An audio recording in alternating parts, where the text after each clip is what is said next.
Show. Oferecimento Lojas 100. Aproveite as ofertas do Super Mês do Consumidor nas Lojas 100. Fala, meus amigos, sejam todos muito bem-vindos. Está começando o Morning Show dessa sexta-feira de feriado, aqui em São Paulo e também em todo o Brasil, sexta-feira da paixão. São 10 horas da manhã, 1 minuto. Debandada do PSDB na Câmara de Vereadores em São Paulo. Macron posta os memes dele com o Lula, aquelas fotos de pré-wedding entre os presidentes do Brasil e da França. Páscoa pelo mundo todo. Você sabia que na Bulgária as pessoas quebram ovos, um na cabeça do outro, para saber se vão ter sorte no restante do ano? Eu acho que a gente deveria fazer isso aqui no Morning Show para ver quem é que tá com sorte, quem é que tá com azar. A gente vai entender melhor essa história no nosso programa. E mais, agentes da Força Nacional encerram as buscas aos fugitivos da penitenciária de Mossoró. Sexta-feira Santa, o Morning Show foi a Pernambuco conhecer os bastidores da cidade cenográfica Nova Jerusalém, onde há 55 anos é encenada a Paixão de Cristo. Estes e muitos outros assuntos com o sofá mais bonito e polêmico do Brasil hoje, com o delegado Palumbo, Ana Beatriz Mano Ferreira. Você sabe, Palumbo, que eu tô sentindo falta aqui de um dos nossos colegas do dia a dia, o nosso queridíssimo Felipe Monteiro. Onde está o caviar? Palumbo, você sabe, você acredita... Feriado, ele já... Ó... Você acredita que o PP meteu um atestado na sexta-feira? É a cara do caviar. Cadê você, PP? Para fazer o pânico, onde tá Chiquinho Pão de Hambúrguer? Você sabe que de verdade, PP acho que não teve uma noite muito boa, passou mal. Boa recuperação pra você, viu, PP? Nesse feriado aí, que esteja tudo em paz e não seja um atestado daqueles, né, Aninha? Não, PP, melhoras. Estamos aqui te esperando. Meus amigos, 10 horas e 2 minutos. Vamos entender como é que tá a movimentação aqui em São Paulo, quem tá chegando, quem tá saindo, você que tá na rádio principalmente, já tá se movimentando. Vai pro interior, vai pra praia, vai pra outro lugar. A gente tem aqui a Beatriz Manfredini no Morning Show trazendo detalhes das rodovias, das estradas, nos atualizando. Vejo que você já está com um solzinho aí, hein, Bia? Porque eu te vi no JM com uma capa de chuva. A vida do trabalhador não é fácil, hein? Bem-vinda.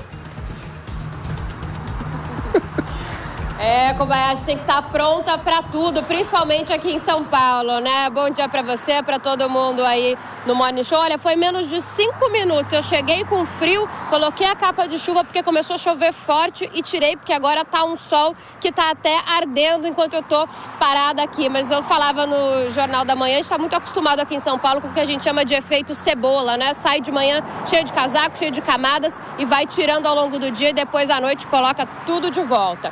Mas a notícia desse solzinho aqui é boa, então, para quem está descendo para o litoral. Eu falo da rodovia dos Imigrantes, que liga a capital ao litoral sul, a Baixada Santista. Então, quem está passando por aqui, eu estou na altura do quilômetro 15, fica animado, fica feliz quando vê um solzinho desse, né? O nosso cinegrafista, o Nilton Santos, mostra para vocês um pouco da movimentação por aqui. A gente tem um tráfego bem tranquilo de veículos, não temos problemas para o motorista aqui na altura do quilômetro 15, mas de acordo com a Ecovias, que administra o sistema Anchieta Imigrantes, tem excesso de veículos mais para frente, um pouco depois do pedágio, entre os quilômetros 35 e 43. Já na rodovia Anchieta não tem nenhum ponto de trânsito lento por enquanto. Então, apesar desse trânsito pequeno na rodovia dos Imigrantes entre o quilômetro 35 e 43, no geral a situação é boa para o motorista. E não só aqui no sistema Anchieta Imigrantes, como também em outras estradas e rodovias que ligam a capital paulista não só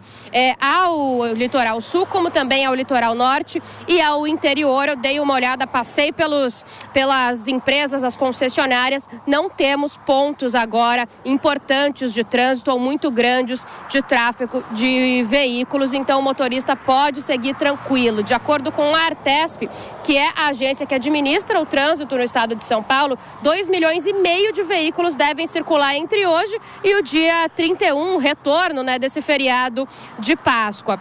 Claro que a recomendação é que as pessoas prestem atenção aos horários, evitem sair depois das 10 horas da manhã ou muito ali já no início da noite por volta das 7. Tentem horários alternativos para evitar ficar parado, mas no geral a situação é boa para quem quer curtir o feriado em outra cidade, viu, Kobayashi? Tá aí, para você então que já tá no jeito, meu amigo, aproveita, já pega estrada, porque neste momento o negócio tá bom. A exemplo aí dessas imagens que a gente vê da rodovia dos Imigrantes, próximo ali do quilômetro 15, onde está a Beatriz Manfredini. Mas, Bia, sei que você tá na rodovia dos Imigrantes, mas tem informações da Câmara Municipal de São Paulo, porque tem novidades a respeito dos vereadores do PSDB, né? O que tá rolando? Tem, Kobayashi, tem novidade e na verdade, novidade mais ou menos. É uma expectativa, né, que a gente tinha e que agora começa a acontecer efetivamente sobre a bancada tucana na Câmara Municipal aqui de São Paulo. A gente falou diversas vezes já aqui que poderia ocorrer uma debandada, ou seja, que os 8 vereadores que são do PSDB na Câmara Municipal poderiam deixar o partido, poderiam deixar a legenda. E é isso que começa a ocorrer agora, principalmente depois que a executiva do PSDB aqui de São Paulo definiu mesmo que não vai apoiar a reeleição do atual prefeito Ricardo Nunes. Os vereadores apoiam Ricardo Nunes, portanto não concordam com essa ideia e agora começam essa mudança de partido. Na verdade, a mudança começou mesmo na segunda-feira, quando o vereador Aurélio Nomura se filiou ao PSD. Agora, para essa próxima semana, tem expectativa de que Fábio Riva e João Jorge também deixem a sigla tucana, além de outros parlamentares da legenda, como vereadora Ruth Costa, Beto do Social, Sandra Santana e também Gilson Barreto. A expectativa é que essa debandada, então, que começou na segunda, vá até o dia 5 de abril, que é aquele período de janela partidária em que os parlamentares podem mudar de legenda, mudar de sigla sem perder o mandato. A dúvida fica para o vereador Chechel Trípoli, que ainda não definiu se vai deixar ou não o PSDB, disse que há sim essa possibilidade, mas não está 100% certo disso. E para a gente fechar, Kobayashi, eu falei então dos 8 vereadores, 7 estão aí mesmo já confirmando ou quase confirmando essa saída e um só na dúvida, mas a gente tem um vereador licenciado, Carlos Bezerra Júnior, que atualmente ele é secretário de Assistência Social da Prefeitura de São Paulo, mas ele vai voltar ao cargo de vereador para poder concorrer. E ele também está na dúvida se deixa a legenda ou não. Mas o clima é de debandada, o que demonstra bastante o racha que vive a legenda, não só aqui em São Paulo, né? Mas é uma situação que se estende para diversas partes aí do país, Kobayashi. Tá ótimo, tá aí Beatriz Manfredini trazendo esses detalhes de uma debandada da bancada do PSDB na Câmara Municipal de São Paulo. Obrigado, viu, Bia? Uma boa sexta-feira para você. Meus amigos, vamos falar disso aí? Debandada no PSDB de São Paulo. 8 vereadores podem deixar. Tem 8 e os 8 podem sair. 7 já confirmados e um que sobra tá na dúvida ali. Mano Ferreira, o que sobrou do PSDB em São Paulo? PSDB que governou tanto a cidade por tantas vezes quanto o estado de São Paulo, corre o risco de não ter um vereador na Câmara Municipal de São Paulo? Pois é, Cobo, o partido do Plano Real, o partido da estabilização da economia, que conseguiu implementar, quando esteve no governo federal, uma modernização que criou as bases da economia atual do Brasil até hoje, com a vitória contra a hiperinflação, consegue o feito de, na sua cidade natal, São Paulo, ficar praticamente vazio, né? O ninho dos tucanos está completamente vazio hoje. E isso é resultado da crise de identidade profunda que o PSDB passou a ter ao longo dos anos, ao esquecer as suas origens, ao não entender a importância do legado que possuía para ser defendido, nunca conseguiu defender direito o legado do próprio governo que implementou a nível nacional e, como resultado, entrou nessa crise de identidade. Agora, a situação é, diante do vazio, há um espaço, há uma oportunidade para uma refundação.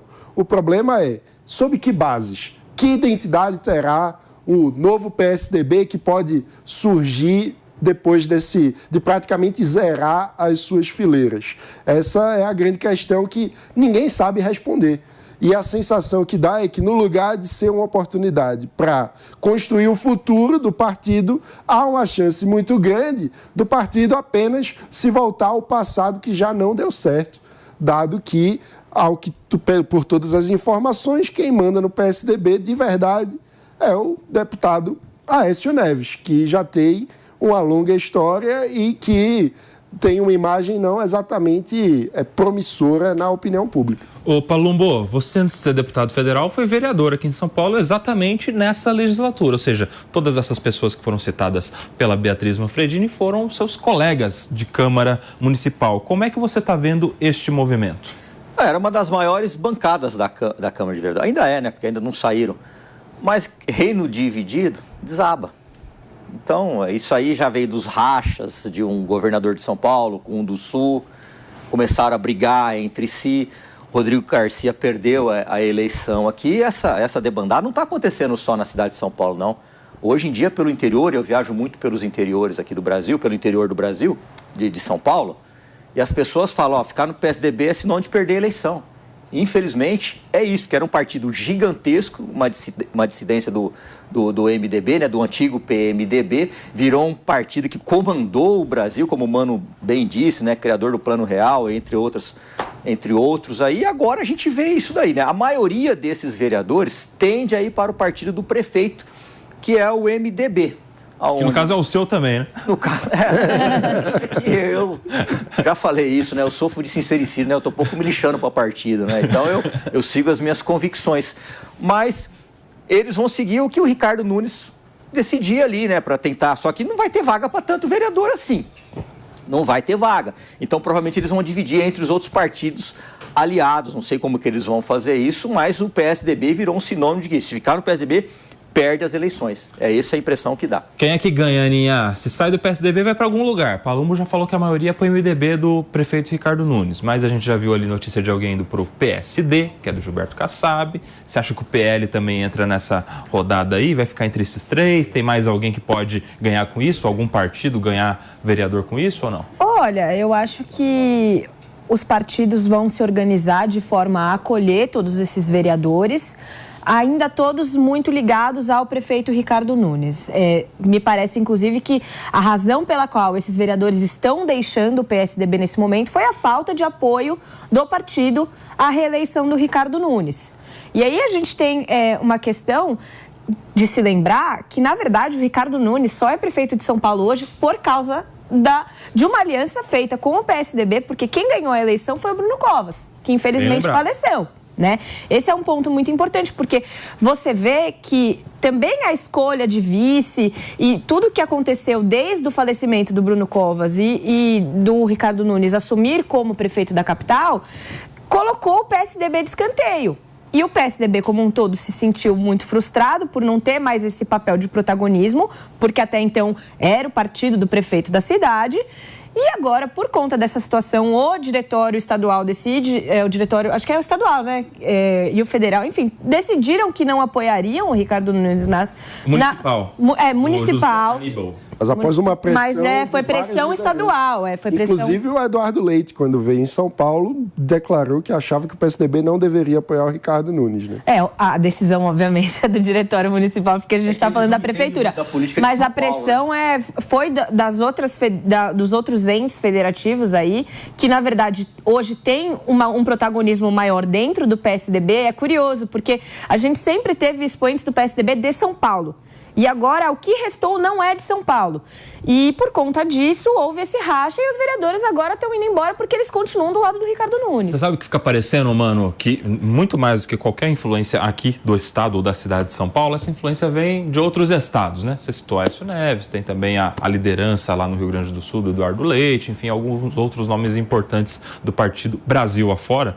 E a impressão que dá é que eles querem dar um reset total no PSDB de São Paulo. É o seguinte, vocês querem sair? Pode sair. A gente vai ficar só com a sigla vazia e a gente vai reconstruir do zero. É um reset mesmo, recomeço total. Parece que é até intencional isso, né, mano? Pois é, parece, mas como eu falei, isso significa uma possível oportunidade de reconstruir o partido do zero. É basicamente uma refundação. Só que quais são as premissas dessa refundação? O que vai significar esse novo PSDB? A minha sensação é que se esse novo PSDB significar somente Aécio Neves, que isso está fadado a não dar certo. De novo, não tem nada. Não é? Porque as pessoas olham, inclusive recentemente o deputado Aécio publicou um vídeo, na verdade as redes do PSDB publicaram um vídeo que era protagonizado pelo Aécio, e quando você vai olhar os comentários, o vídeo viralizou, mas todo mundo que compartilhava estava xingando o Aécio, assim, estava dizendo que cara de pau, o cara agora quer voltar à cena. Ou seja, parece que o fato de que muitos dos personagens do último ciclo que viveram várias denúncias relacionadas à Lava Jato conseguiram voltar à cena política, estão tentando reescrever a história, né? E parece que o Aécio olhou para isso e disse, eu também posso, né? Se todo mundo está se reescrevendo. Só que, historicamente, o público eleitor do PSDB não era quem passava pano para esse tipo de situação. Então, não adianta você tentar cultivar um campo com a prática de outro campo. Porque o que um público da sociedade deseja não necessariamente é o que o outro público deseja. Então, se é para votar, digamos assim, em quem está imitando a postura de outros campos, as pessoas acabam migrando de voto, né? Mas só para deixar claro, o Aécio Neves ele não tem condenação alguma em vigor, é alguém que foi processado e não teve nenhuma condenação em definitivo, inclusive, até por isso é que permanece deputado federal e uma liderança renascendo como influência no PSDB nacional. Agora, Palumbo, essa história de uma debandada de 8 vereadores, praticamente, 7 com certeza, 1 na dúvida, mostra que, de alguma maneira, o diretório municipal não leva em consideração o que pensam esses vereadores, né? Você acha que o partido não tem que olhar com mais prestígio para aqueles que foram eleitos? O partido não tem que olhar para aquele que dá o mandato e que depois gera todos os benefícios que o partido tem, de fundo, de horário de TV e de tudo que o partido ganha com uma cadeira no parlamento. Você acha que falta o partido dar mais valor para os seus vereadores eleitos? O partido ele tem dono. E o dono vai prestigiar os seus peixes. Eu posso citar o meu exemplo aqui. O MDB faz propaganda na TV. Nós somos em 5 deputados aqui no estado de São Paulo. Eu sou o único que eles não me chamam para participar. Tá tudo certo, não tem problema nenhum. Eu peço para entrar nas comissões, inclusive por e-mail, oficialmente, eles sequer respondem. Então eles vão te matando na unha. Só que ao mesmo tempo não deixa você sair do partido. Então é muito difícil você manter a mesma linha de coerência. O que a gente tem que entender aqui em São Paulo é que uma campanha para vereador na cidade de São Paulo, ela é mais difícil de entrar do que para deputado estadual. É uma campanha muito difícil. São Paulo tem quase 100 bi de orçamento. São dezenas de subprefeituras. São milhares de cargos. Então o PSDB tem secretaria, o PSDB tem subprefeitura e vão acabar perdendo isso que serão loteadas novamente. E as pessoas me falavam, mas você vai para deputado federal, ser vereador em São Paulo é muito melhor. Me falavam isso o tempo todo. Não, eu tenho as minhas bandeiras que eu preciso defender em Brasília. Aqui já cumpri a minha meta aqui na cidade de São Paulo. Mas é muito difícil uma campanha para vereador. E essa, então, vai ser guerra. Vai ser guerra, porque vai ter muito candidato, principalmente influencer. Vai ter os que tentam se reeleger, que tem a máquina na mão, tem o dinheiro na mão, tem a equipe na mão. E isso faz a diferença.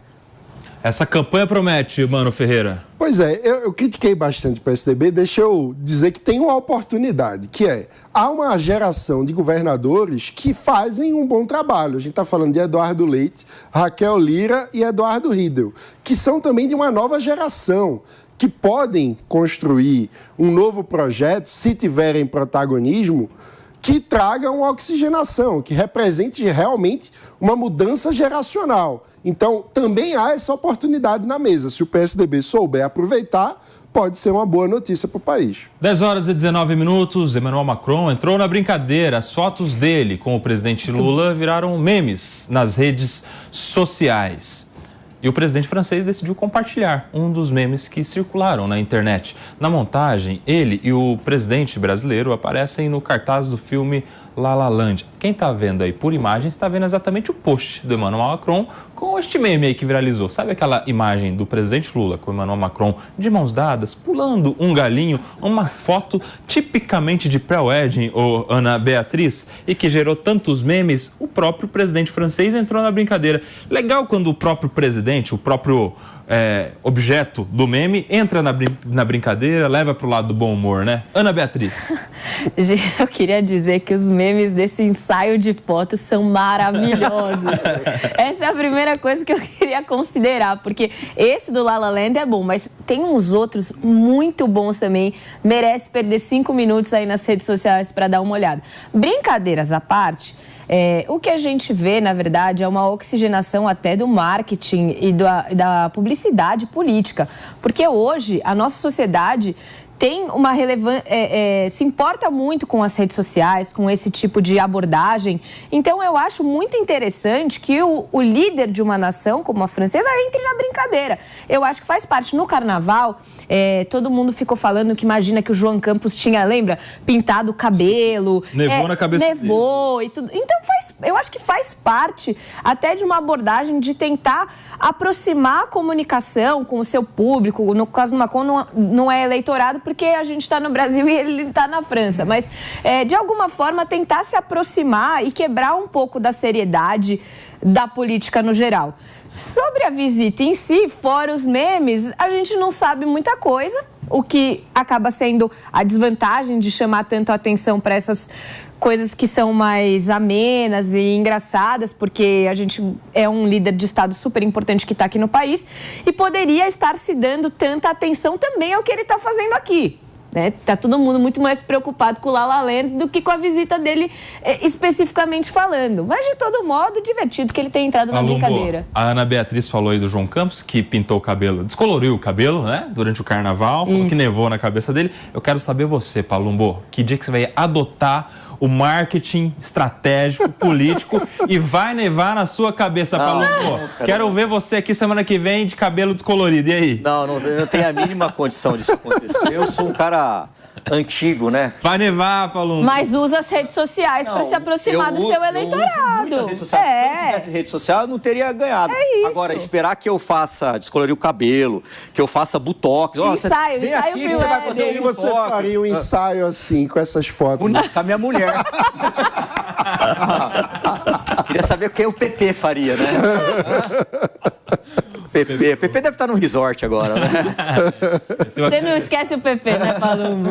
Eu sinto falta das tretas com ele aqui, pô. Que ele começa a ficar tão nervoso. As pessoas estão em casa, não imaginam como ele fica nervoso. Aqui nele, os lábios começam a tremer de raiva. Ele falou, filho, vai infartar aí, calma aí. Não, você responde uma coisa. Todo mundo me pergunta se fora do ar vocês são amigos. Faça essa resposta, cara, o PP, eu já falo isso pra todo mundo, inclusive falo nas minhas redes sociais. Você pode não concordar com a opinião da pessoa, mas você não precisa ofender, você não precisa xingar, você não precisa odiar, entendeu? E eu me dou bem com ele, sim. As pessoas, mas você estava tomando café com ele? Eu falei, qual o problema? É isso. Qual é o problema de a gente tomar um café junto? Não significa que eu concorde com ele. Outro caso que eu apanho pra caramba. Mas o Datena tá apoiando tal. Eu falei, e daí? O que eu tenho a ver com isso? Quem tem filho grande é elefante. Ele que responda pelos atos dele, não sou eu. Mas é o tempo todo. Mas você é amigo dele? Sou amigo dele por gratidão. Quem não tem gratidão não tem caráter. E vou morrer falando, sou amigo de Datena. Se você não gosta dele, o problema é seu, não é meu. Será que o tiozão Games tá aí pra fazer o Palumbo com a cabeça nevada? Eu fiquei com essa imagem na cara. Vamos lá, Mano Ferreira. É muito interessante, né? Esse fenômeno do marketing político. Do ponto de vista do Lula, eu comentei ontem e reforço, ele está tentando fazer um contraste entre a diplomacia do governo dele e a diplomacia do governo Bolsonaro. Lembrando que um dos episódios mais marcantes do governo anterior foi quando o Bolsonaro xingou a primeira-dama da França, a esposa do Macron.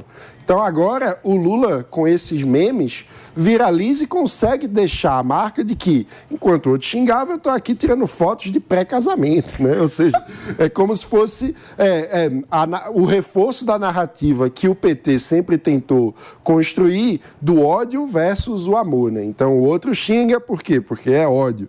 Eu tiro fotos de pré-casamento por quê? Porque eu sou o amor. Então, do ponto de vista da construção do marketing... Exato, mas eu estou falando do marketing, não necessariamente da realidade. Até porque quando a gente olha os anúncios concretos que foram feitos, são muito aquém do que nós poderíamos, né? O principal assunto em negociação entre Brasil e França, na verdade, é o acordo Mercosul-União Europeia, que o Macron sai desse encontro com esse acordo mais frio, porque as declarações é que o acordo é péssimo, é que não tem futuro, que o acordo é desatualizado. Lembrando, esse acordo seria muito importante para a nossa economia, especialmente para o nosso agro, porque nós temos condições de competir de forma muito importante no mercado europeu, o que seria ruim para o Macron no âmbito interno, porque significaria o agro brasileiro vendendo no lugar do agro francês, porque nós somos mais produtivos e competitivos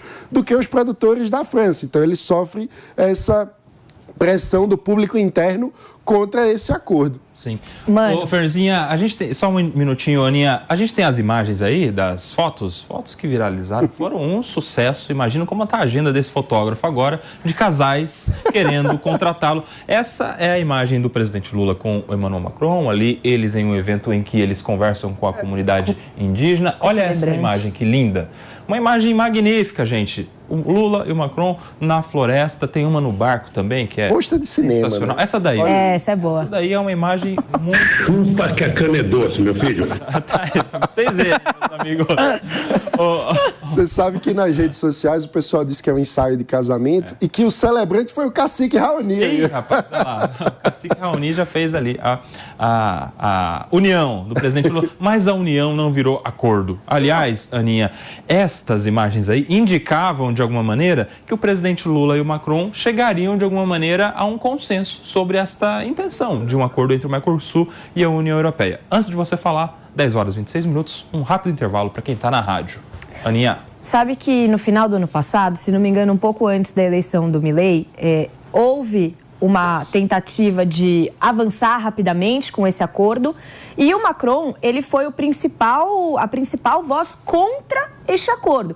Ele foi muito protecionista com o agro francês, ele deixou muito claro que as condições não eram adequadas para a França naquele momento. Ele até utilizou de algumas justificativas no sentido de que precisava garantir que o meio ambiente fosse preservado, mas assim, a verdade ele não estava afim de colocar em risco o agro francês, ele cuidou do país dele, até aí tudo bem.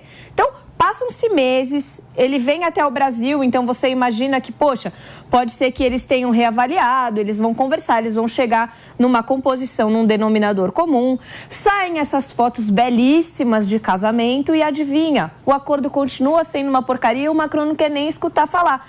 Acaba fragilizando um pouco a postura do governo brasileiro. E eu me lembro na época que o Lula falava, eu vou tocar o Macron pelo coração. Foi algo assim, ele amoleceu o coração. Que eu amoleci o coração. Eu acho que tentou, né? Tentou de todas as formas, mas vamos combinar que tá um pouco desigual aí essa tentativa, né? O Lula, enfim. Mas, não foi só o acordo que foi assunto, não. O acordo Mercosul e União Europeia. Lula e Macron se manifestaram sobre a Venezuela. Para os presidentes, o bloqueio, a candidata de oposição na Venezuela é grave. É a primeira vez que Lula se pronunciou sobre o processo eleitoral no país, após Corina Yoris, da coalizão Plataforma Unitária Democrática, não ter obtido registro para concorrer à presidência. A gente tem um trecho da manifestação do presidente sobre isso. A verdade concreta é que não tem explicação. Não tem explicação jurídica, política, você proibir um adversário de ser candidato.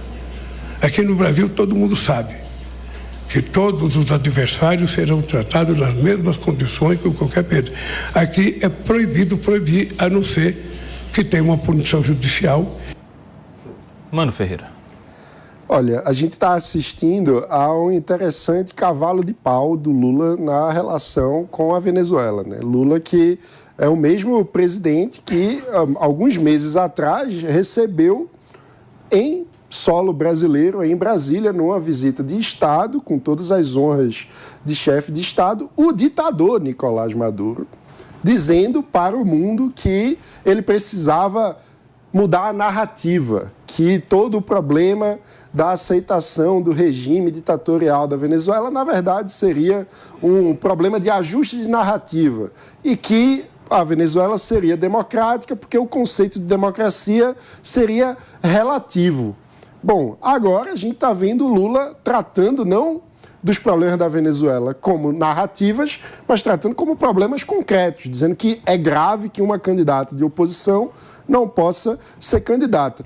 Por que esse cavalo de pau? Na minha avaliação, primeiro, a gente não pode descartar o trabalho profissional do Itamaraty, que sempre foi contra essa postura ideológica que foi adotada pelo governo, mas, sobretudo, pelas pesquisas. Quando a gente vê o derretimento do apoio ao governo federal por parte de setores que votaram no Lula na eleição do ano passado, isso acende um alerta, porque Lula não foi eleito sozinho. Lula teve muitos votos que não são de pessoas da esquerda, que eram pessoas que queriam uma troca de governo, que não estavam satisfeitos com o Bolsonaro e acabaram dando um voto muito mais de rejeição à reeleição do antigo governo do que de aprovação ao que Lula representa.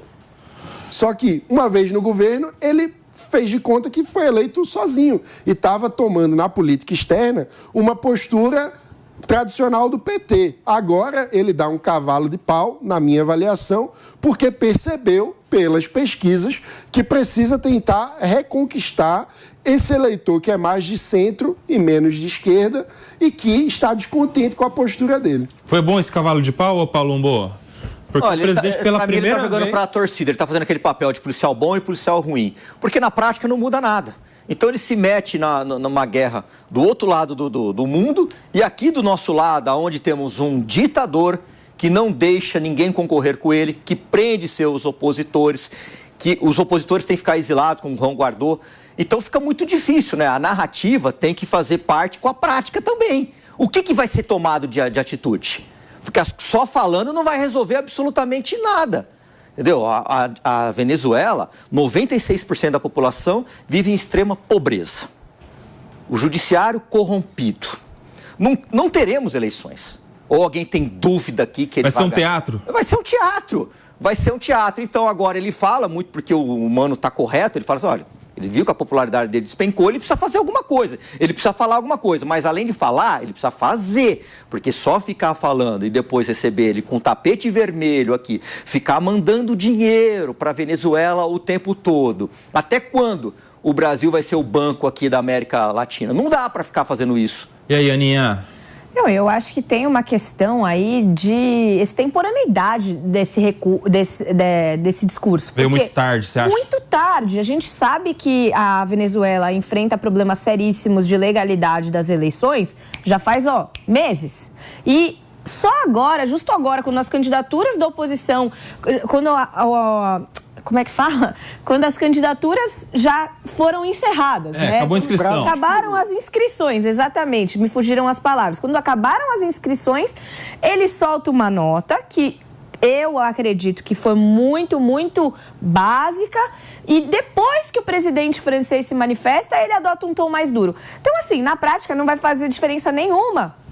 Nas eleições, não vai mudar em nada o cenário da Venezuela, ele só joga com a torcida, como o Palumbo bem colocou. Mas eu acho que é importante essa mudança, porque o Maduro precisava ter algum respaldo na comunidade internacional, e o governo brasileiro, lamentavelmente, passava esse pano. Então, essa mudança de postura do governo brasileiro significa um maior isolamento de Maduro e da ditadura na Venezuela, o que pode dificultar a própria condição concreta do regime continuar. Então, na minha visão, claro que é muito pouco, é muito tarde, mas antes tarde do que mais tarde. É melhor do que nada. Antes tarde do que mais tarde. A fala dele vai condizer com a prática. Né? Exato. O que ele vai fazer? Vamos aguardar. Não adianta só falar, né, Palumbo? Claro, ele está jogando com a torcida. Pode ser uma fala isolada, né? Meus amigos, 10 horas e 34 minutos, a gente está de volta para você que estava no intervalo da rádio. E agora o Mano vai ficar feliz, porque a gente vai lá para a terra dele. O pessoal da Jovem Pan de Caruaru, no Pernambuco, foi até a cidade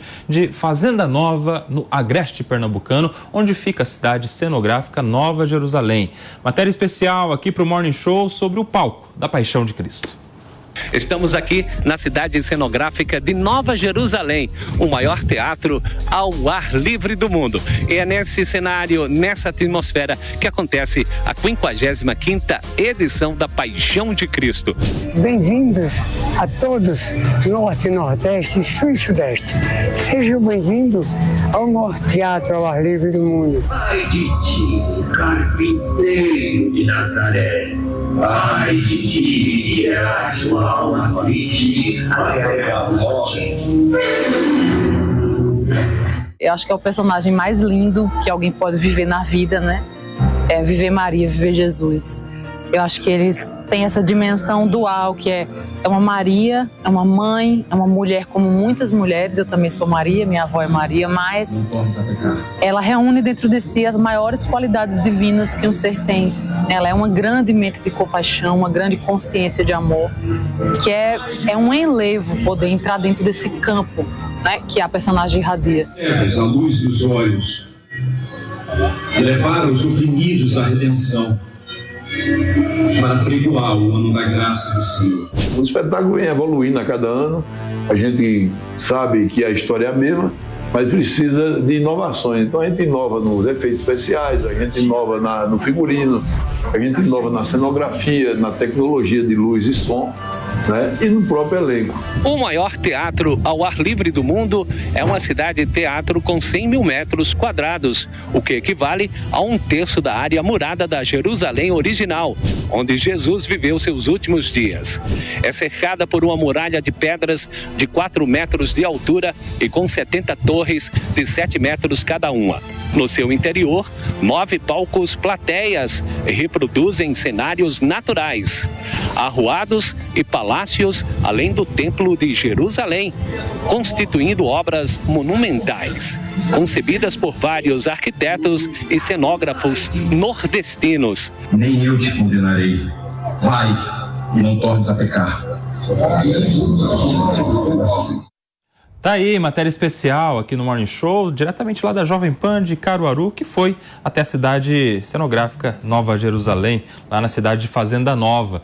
55 edições, 55 anos, contando a mesma história, e não deixa de ser emocionante, não deixa de ser uma atração, não deixa de levar tantas pessoas para esse que é o maior teatro, né, a céu aberto, que eles falaram aí na matéria, do mundo, ô Mano Ferreira. Pois é, uma grande tradição, foi criada lá atrás por Plínio Pacheco, jornalista que foi formado, inclusive ele teve formação pela FAB, a Força Aérea Brasileira, né? E teve essa iniciativa de construir o maior teatro ao ar livre do mundo, que há 55 anos produz esse que é um dos maiores espetáculos religiosos no Brasil, né? Que é Sim. a encenação da Paixão de Cristo, e milhares de pessoas vão todos os anos assistir e se emocionam, porque como é uma cidade cenográfica, as Sim. pessoas vão andando de um cenário para o outro. Que legal.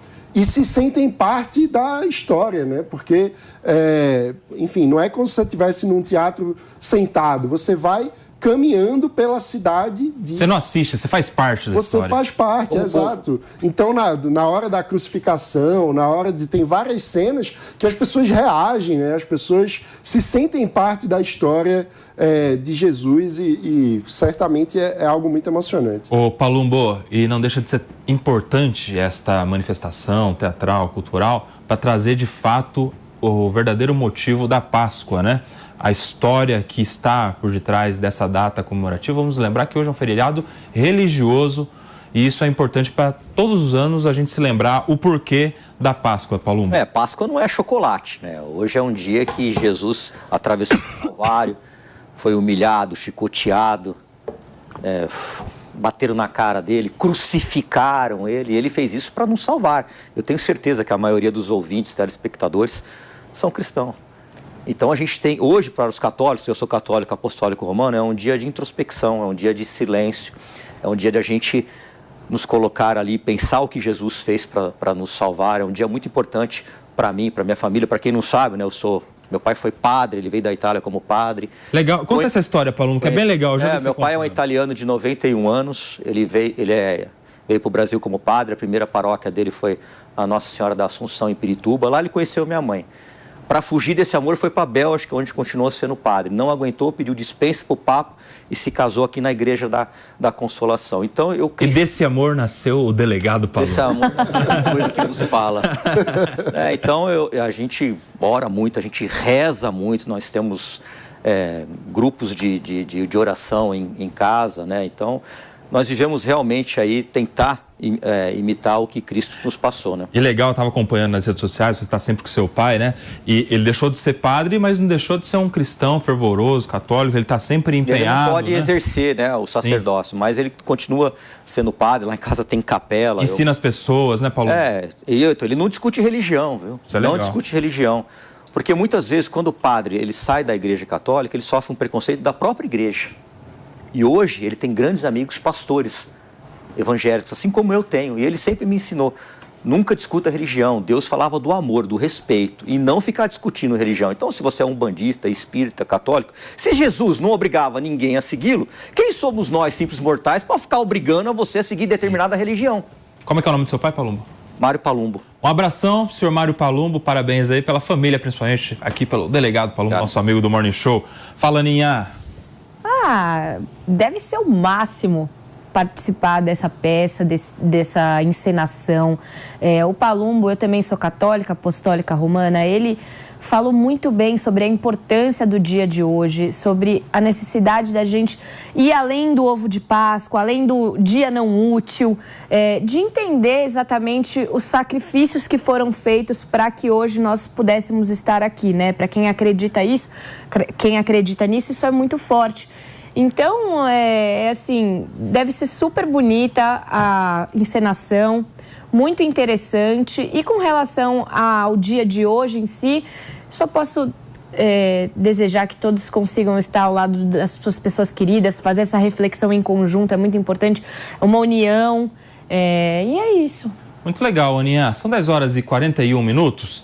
A Jovem Pan está no WhatsApp. É fácil ir lá e ficar bem informado. Na tela inicial do seu aplicativo, ali embaixo da tela do telefone, clique em atualizações. Depois vai no sinal de mais e vai aparecer encontrar canais. Procura a Jovem Pan News e clica. A partir daí você vai poder acompanhar a Jovem Pan também no WhatsApp. Você já usa o aplicativo para bater papo, para conversar, para trabalhar, para conversar ali naqueles grupinhos de WhatsApp. Agora você pode também se informar. A gente aqui no sofá já está todo mundo inscrito no canal da Jovem Pan News no WhatsApp e tá faltando só você, meu amigo. 10h42. Começou no Supremo Tribunal Federal julgamento que pode alterar o foro privilegiado de parlamentares. A repórter Luciana Verdolim já está conosco no Morning Show dessa sexta-feira, feriadão lá direto de Brasília, para trazer mais detalhes sobre isso. Bem-vinda, Lu. Bom dia. Bom dia, Kobayashi. Bom dia ao pessoal que está no estúdio, quem está acompanhando a gente. Olha, esse julgamento está se dando no chamado plenário virtual, que é aquele em que os ministros apenas apresentam os votos por escrito, não no plenário tradicional, em que há a discussão formal da matéria. O primeiro a votar foi o ministro Gilmar Mendes, que é o relator. O questionamento é o seguinte: o senador Zequinha Marinho, ele tinha um processo que estava no Supremo Tribunal Federal, ele era acusado de suposta rachadinha no gabinete dele quando estava na Câmara dos Deputados. Como ele deixou de ser parlamentar, o processo seguiu para a primeira instância, mas depois ele voltou como senador aqui para Brasília. Por isso, ele pede que o processo permaneça no Supremo Tribunal Federal. Hoje o entendimento é o seguinte: o processo fica no Supremo durante a vigência no mandato, depois segue para a primeira instância quando não tiver mais ligação com o mandato, quando vencer o prazo aí, quando houver qualquer tipo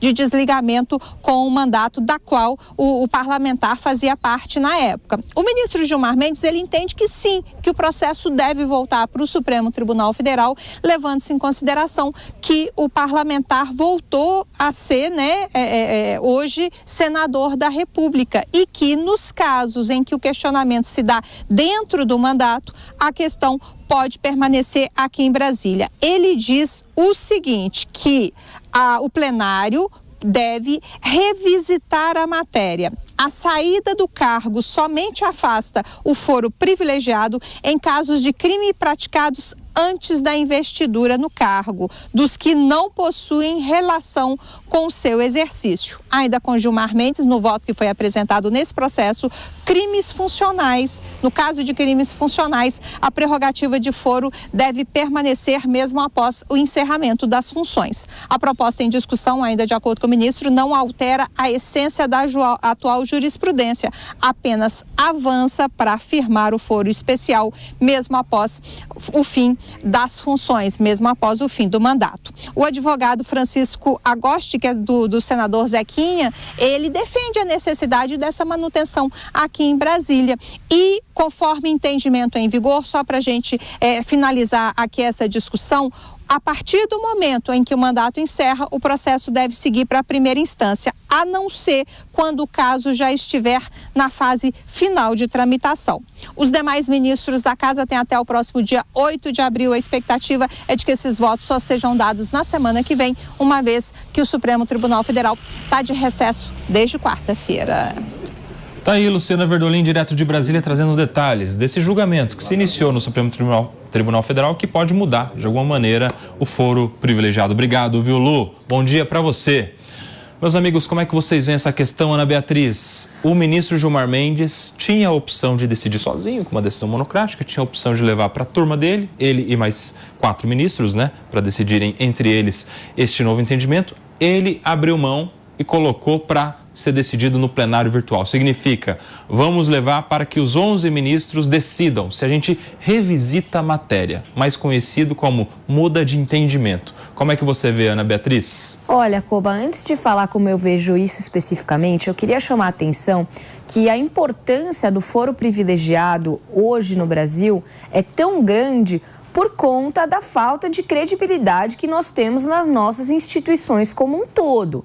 Porque vamos pegar o caso da Marielle Franco, por exemplo, que eu sei que com certeza de alguma forma incentivou que a matéria fosse pautada e andasse novamente de forma rápida, né? Porque nós temos aí um deputado que está sendo acusado de ser o mandante do crime, um dos. Então, a questão ela é a seguinte: nós hoje temos muita desconfiança com relação ao judiciário e isso começa lá embaixo, na primeira instância. Por força disso, muitas pessoas defendem que muito seja julgado pelo Supremo Tribunal Federal, que em tese seria uma instituição com um pouco mais de concentração e menor interferência, o que aí cada um pode ter a sua opinião se isso é verdade ou não. Eu acho que o Gilmar Mendes faz bem em revisitar a matéria, isso é natural. Não acontece só nesse caso específico, mas chama atenção para um outro problema que a gente tem, que é a alternância dos ministros do STF, que acaba fazendo com que a corte mude de opinião com uma certa frequência, que no fim do dia nos traz a uma insegurança jurídica muito grande. De todo modo, o fato dele levar para o plenário virtual significa que ele gostaria aí que todos os ministros fossem ouvidos.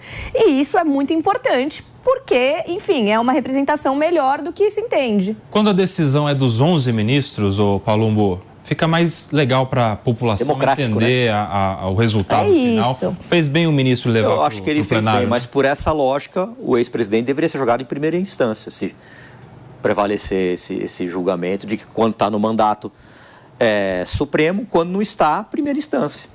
Agora vamos aguardar a decisão aí. Mas daí você vê o tamanho do problema que a gente cria com essa organização maluca que a nossa justiça tem? Porque você começa lá em cima, aí você volta para a primeira instância, aí vai recorrer e vai voltar para eles. O problema é que os precedentes mudam toda hora. Então, exato. Temos segurança jurídica, né, mano? Exato. Eu acho que o maior desafio é construir segurança jurídica, porque só a estabilidade dos entendimentos que é capaz de fazer com que a população entenda que a lei vale para todos e que não é casuísmo, né? Então, ter a estabilidade, ter segurança jurídica e os entendimentos consolidados é fundamental para aumentar a própria credibilidade do sistema jurídico no Brasil. 10h48. Como será que a tradição da Páscoa é pelo mundo? A Malu Bacarin traz pra gente como que as pessoas, mundo afora, comemoram a Páscoa.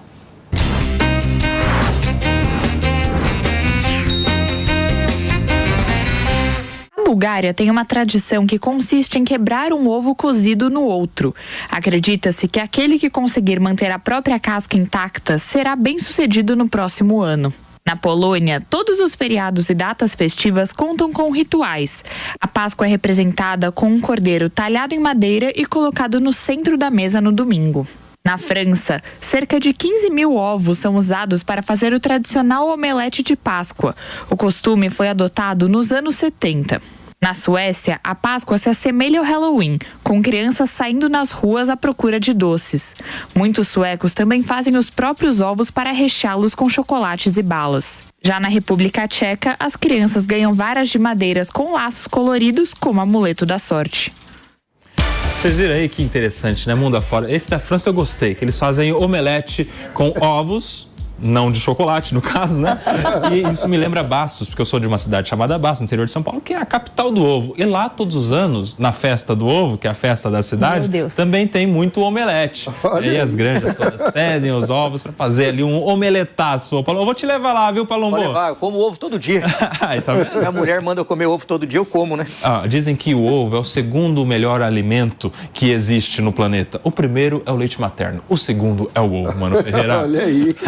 Você prefere omelete, ovo mexido, ovo frito ou ovo cozido? Omelete é bom, né? Omelete é bom que dá pra você colocar outras coisinhas ali. Lá na França, a turma comemora a Páscoa com omelete, mano. Eu achei interessante a tradição na Suécia, né? As crianças vão pedir doces para os vizinhos e isso acaba criando aqui no Brasil a gente tem Cosme e Damião, né? Uhum. Que é a coisa de sair pedindo doces, gera um sentimento de comunidade, né? Que todos ajudam, enfim, presenteiam as crianças e gera uma interação na comunidade que eu acho muito legal, uma mobilização de todos em torno do feriado. Onde tem criança feliz, o ambiente também fica feliz, né, Aninha? Você que tem duas criancinhas. Sem sombra de dúvidas. E olha, quando tem criança chorando, os pais também ficam tão tristes. Verdade. Mas o que eu penso, assim, é muito legal quando você tem essas tradições que você traz os mais jovens para junto dos mais velhos e você cria uma certa perpetuação daquele momento junto com as pessoas mais novas. Óbvio, cada país, cada cidade, aqui no Brasil mesmo, que nós temos dimensões aí continentais, as tradições acabam variando muito de uma região e outra. Mas é muito bonito ver que alguns costumes, eles se reproduzem ano a ano e as pessoas vão levando isso consigo ao longo da vida.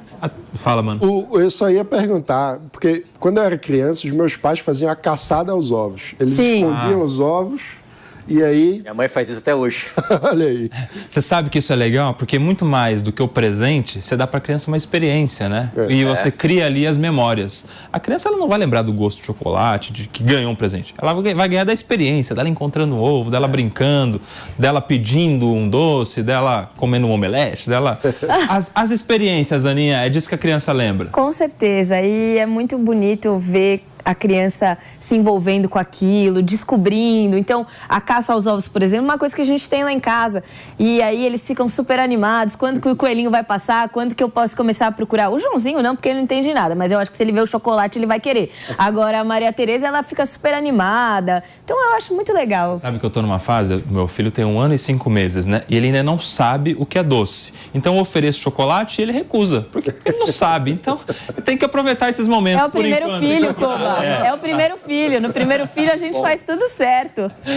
10h53, meus amigos. Tem muita notícia ainda, não sai daí. A gente já volta, confere o giro de notícias. Daqui a pouco a gente volta no Morning Show. Lula e Macron dizem que bloqueio à candidata da oposição na Venezuela é grave. O presidente se pronunciou após Corina Yuris não obter registro para concorrer à presidência. Alexandre de Moraes solta 3 ex-integrantes da cúpula da PM no Distrito Federal, presos pelo 8 de janeiro. Coronéis Clepter Gonçalves, Fábio Vieira e Marcelo Casimiro terão de usar tornozeleiras. Força Nacional deixa buscas por fugitivos no Rio Grande do Norte. André Garcia, secretário de Políticas Penais, diz que captura segue com agentes locais. Surto de dengue no Brasil e Américas neste ano pode ser o pior da história. OMS relata 3 milhões e 500 mil casos da doença até 26 de março, contra 4 milhões e 500 mil em 2024. Ex-magnata das criptomoedas é condenado a 25 anos de prisão por fraude nos Estados Unidos. Sam Bankman-Fried foi culpado por 7 ações, incluindo o uso de fundos de clientes da FTX.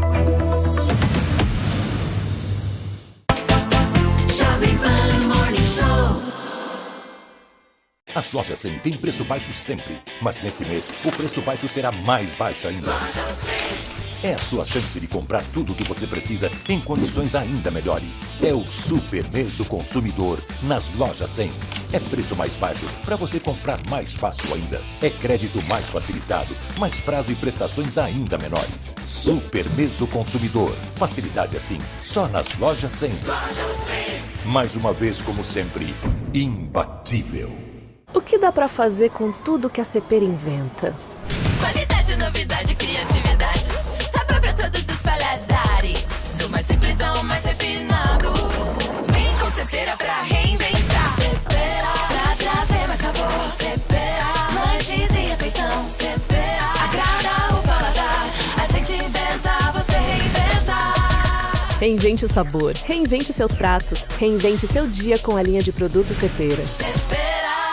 Olá, sou Kellen Severo, jornalista especializada em agronegócio e estou aqui para falar com você que sabe a importância de proteger a sua lavoura para colher mais produtividade e rentabilidade.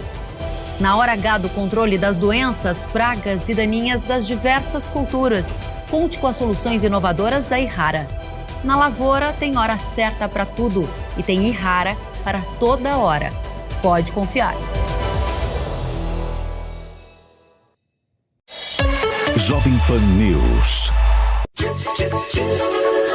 Nossa paixão pelo rádio e pela música nos levou a compartilhar momentos únicos com você. Esta é a Rádio Jovem Pan 2. Dos discos de vinil Jovem Pan 2. a transmissões digitais, continuamos crescendo e surpreendendo. Desafiamos o tempo. Sucesso! Porque a Jovem Pan não teme a mudança. Ela abraça. Das ondas analógicas aos streamings digitais, criamos tendências. Nos consolidamos como parte da sua rotina, sendo a mais fiel companhia, a trilha sonora da sua vida. Grupo Jovem Pan, a maior rede do Brasil. Jovem Pan News. A sua principal fonte de informação e opinião é aqui. Jovem Pan Morning Show. 10 horas e 57 minutos, nós estamos de volta no Morning Show dessa sexta-feira, Sexta-feira Santa. E agora para falar, gente, sobre casos de falta de médico. A gente vai mostrar agora um caso que aconteceu no Rio de Janeiro. Uma mulher procurou a maternidade Santa Cruz da Serra, em Duque de Caxias, Baixada Fluminense, mas não conseguiu atendimento. Ela acabou tendo o filho no chão da recepção. O segundo caso, o flagrante foi realizado pelo próprio pai da bebê. A médica simplesmente não apareceu no caso aí que a mulher dele estava, no quarto em que a mulher estava internada para realizar o parto. Para quem ainda está nos acompanhando por imagens, está vendo aí exatamente imagens desses dois casos que a gente está citando para vocês. Uma mulher que deu à luz no chão do hospital e um outro caso em que o pai é que estava ali de alguma maneira tentando socorrer a sua mulher em estado de parto. Olha essa mulher aí no chão do hospital dando à luz. A mulher no chão do hospital dando à luz. É a imagem que a gente está vendo, claro que preservando a identidade desta mãe. Palumbo, como é que você vê uma imagem como essa, meu amigo? Eu vejo com muita tristeza, mas para mim não é espanto nenhum. Todos os políticos, seja do legislativo ou do executivo, deveriam percorrer os hospitais. Não pode deixar na mão só do secretário. Aqui em São Paulo também acontece isso. Tem unidade básica de saúde que fecha e fica dezenas de pessoas para fora. Isso é um absurdo numa cidade rica. Isso não deveria acontecer jamais.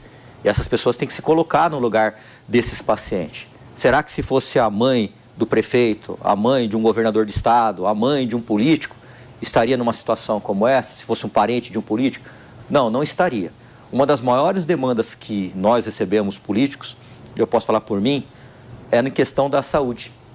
As pessoas não conseguem remédio para diabetes, não conseguem fraldas geriátricas para os idosos das suas famílias, não conseguem remédios simples como dipirona, que é um remédio barato, mas para algumas pessoas isso é um absurdo. Ontem mesmo eu recebi uma reclamação de uma senhora de idade, que ela foi até a unidade básica de saúde de São Paulo e aí perderam simplesmente o exame dela. Ela vai ter que retornar outro dia para fazer. Só que uma pessoa que ganha um salário mínimo, que tem que pagar ônibus, que tem que se deslocar com uma certa dificuldade, você fazer isso com uma pessoa de idade, então tem certos casos, e na maioria deles são verdadeiros esculachos com a população. Por isso eu faço esse apelo.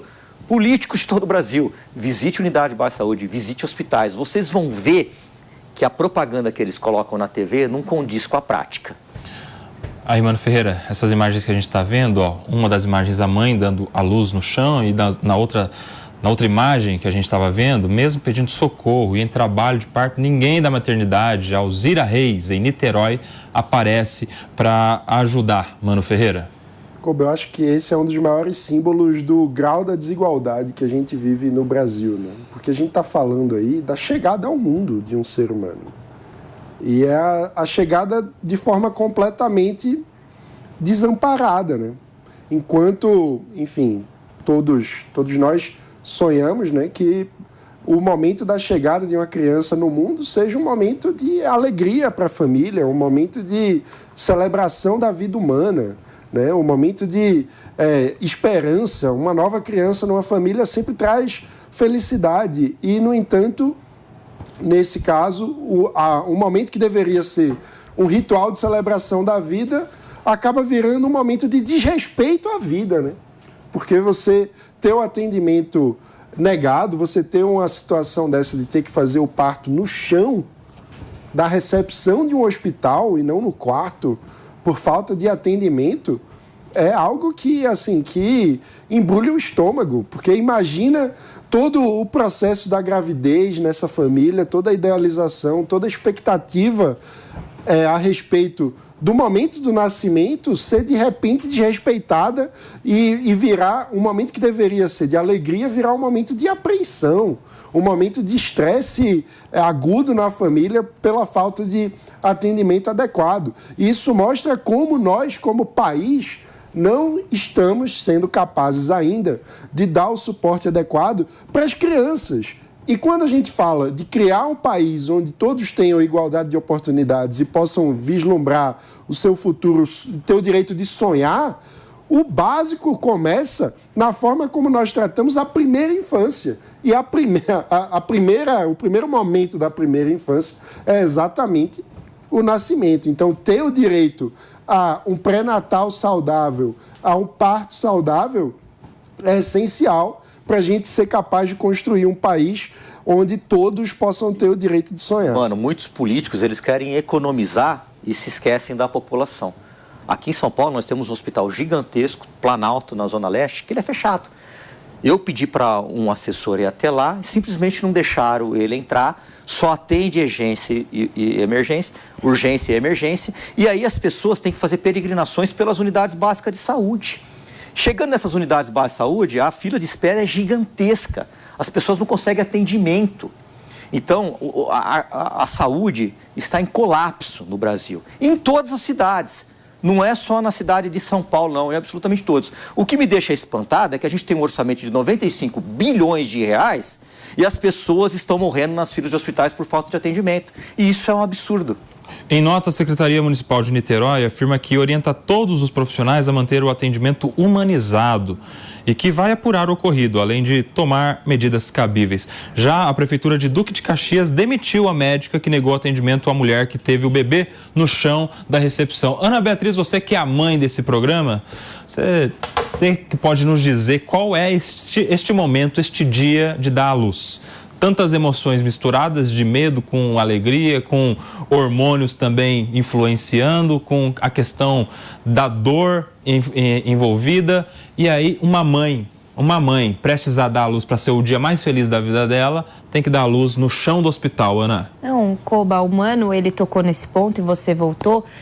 A gravidez, ela não é, obviamente, só o dia do parto, né? Existe todo um processo, 9 meses de espera, são muitas angústias. Não é sempre que a pessoa tem uma gravidez tranquila. Eu mesma, nas 2 vezes que fiquei grávida, tive certas complicações e eu tinha todo um suporte, graças a Deus, toda uma estrutura. E mesmo assim, no dia do parto, eu estava extremamente ansiosa, eu estava aflita. Agora imagina que você, numa situação como essa, que já é aflitiva pela natureza, você está colocando uma pessoa no mundo. As mulheres entendem o que eu estou falando, não é algo banal. É um momento, e assim, o parto natural tem uma maneira aí de ser feito, mas, por exemplo, quem se submete a uma cesárea, como foi o meu caso, está passando por uma cirurgia. cirurgia, né? Não é como você ir ao hospital porque você luxou um dedo. Então, já é um momento aflitivo por si.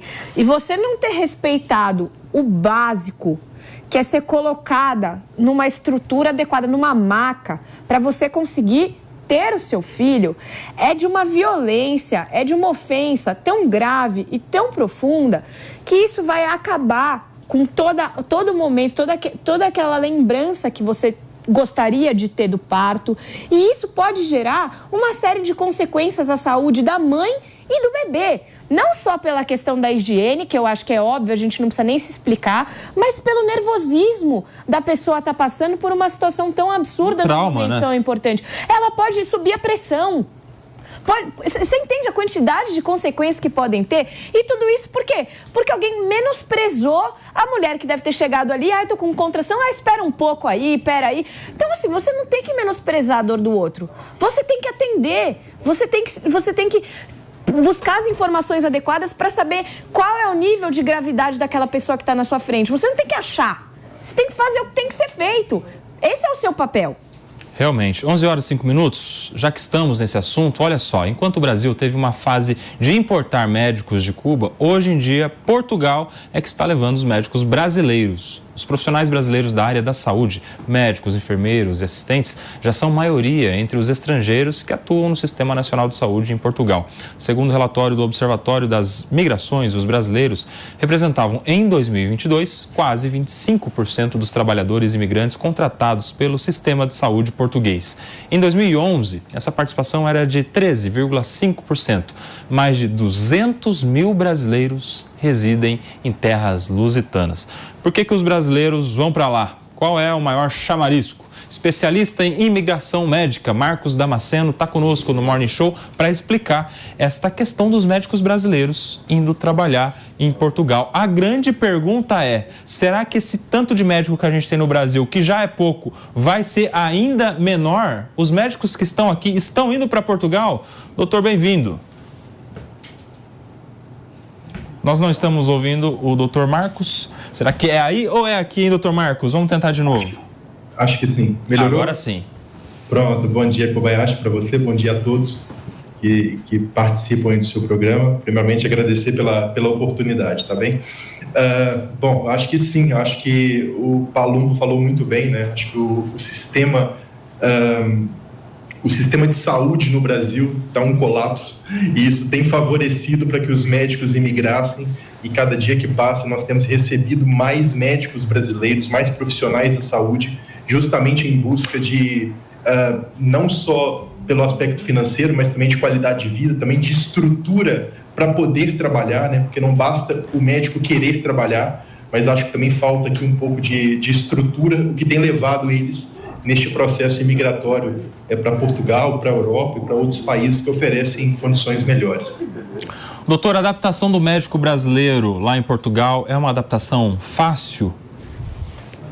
O que nós temos presenciado aqui é que cada dia que passa, tanto o utente português quanto o utente brasileiro tem preferido ou tem buscado esses médicos brasileiros, né? A nossa formação médica no Brasil ela é muito completa, é uma excelente formação, e nós também temos um caráter humanitário, uma formação humanitária no atendimento a estes utentes que nos deixa muito confortável, né, no atendimento. Então, cada dia que passa, esses médicos são mais desejados e são mais procurados aqui em Portugal. Isso é uma verdade.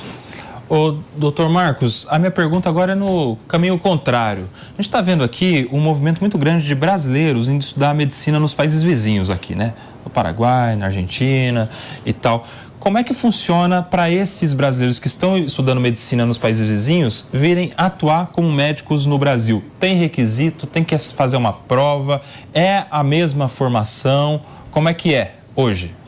Então é assim, Kobayashi, nós temos aqui um processo de revalidação de diploma. Este processo, ele inclui 3 etapas, também uma etapa, a primeira etapa que é uma prova objetiva que eles têm que passar, uma segunda etapa que é uma prova prática, né, que consiste em atender um paciente ali para ver o nível de desenvolvimento daquele médico, e a terceira e última etapa que é apresentar um artigo ou um TCC que ele tenha feito na faculdade, Por quê?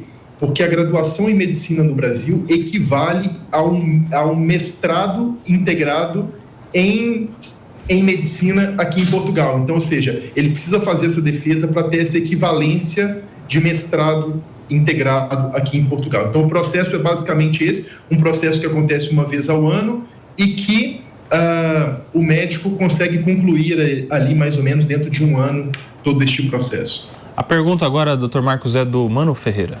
Eu queria saber a opinião do senhor sobre esse processo, porque eu já ouvi, a minha esposa trabalha com imigração e ela atende muitas vezes, ela é psicóloga e atende pacientes que vêm do Afeganistão, que vêm da Venezuela, e muitas vezes há relatos de uma dificuldade muito grande com a burocracia da revalidação dos diplomas. Qual a sua opinião sobre isso? A burocracia podia ser menor? Eu sempre defendo menos burocracia, porque menor burocracia atrai melhores profissionais, né?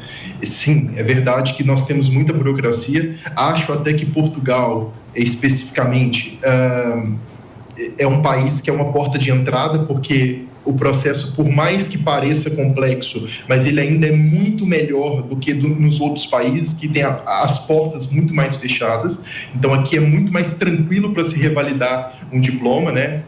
Mas acho ainda que o processo deveria ser mais facilitado, como acontece, mano, com alguns acordos bilaterais que o governo firma com alguma universidade de Portugal. Então, por exemplo, nós tivemos agora um acordo bilateral da UFRJ, né, da Universidade Federal do Rio, para que esses médicos revalidassem o diploma aqui sem a necessidade de fazer prova. Então, ou seja, isso é maravilhoso, né? Então, acho que deveriam abrir mais acordos bilaterais em outras universidades do Brasil.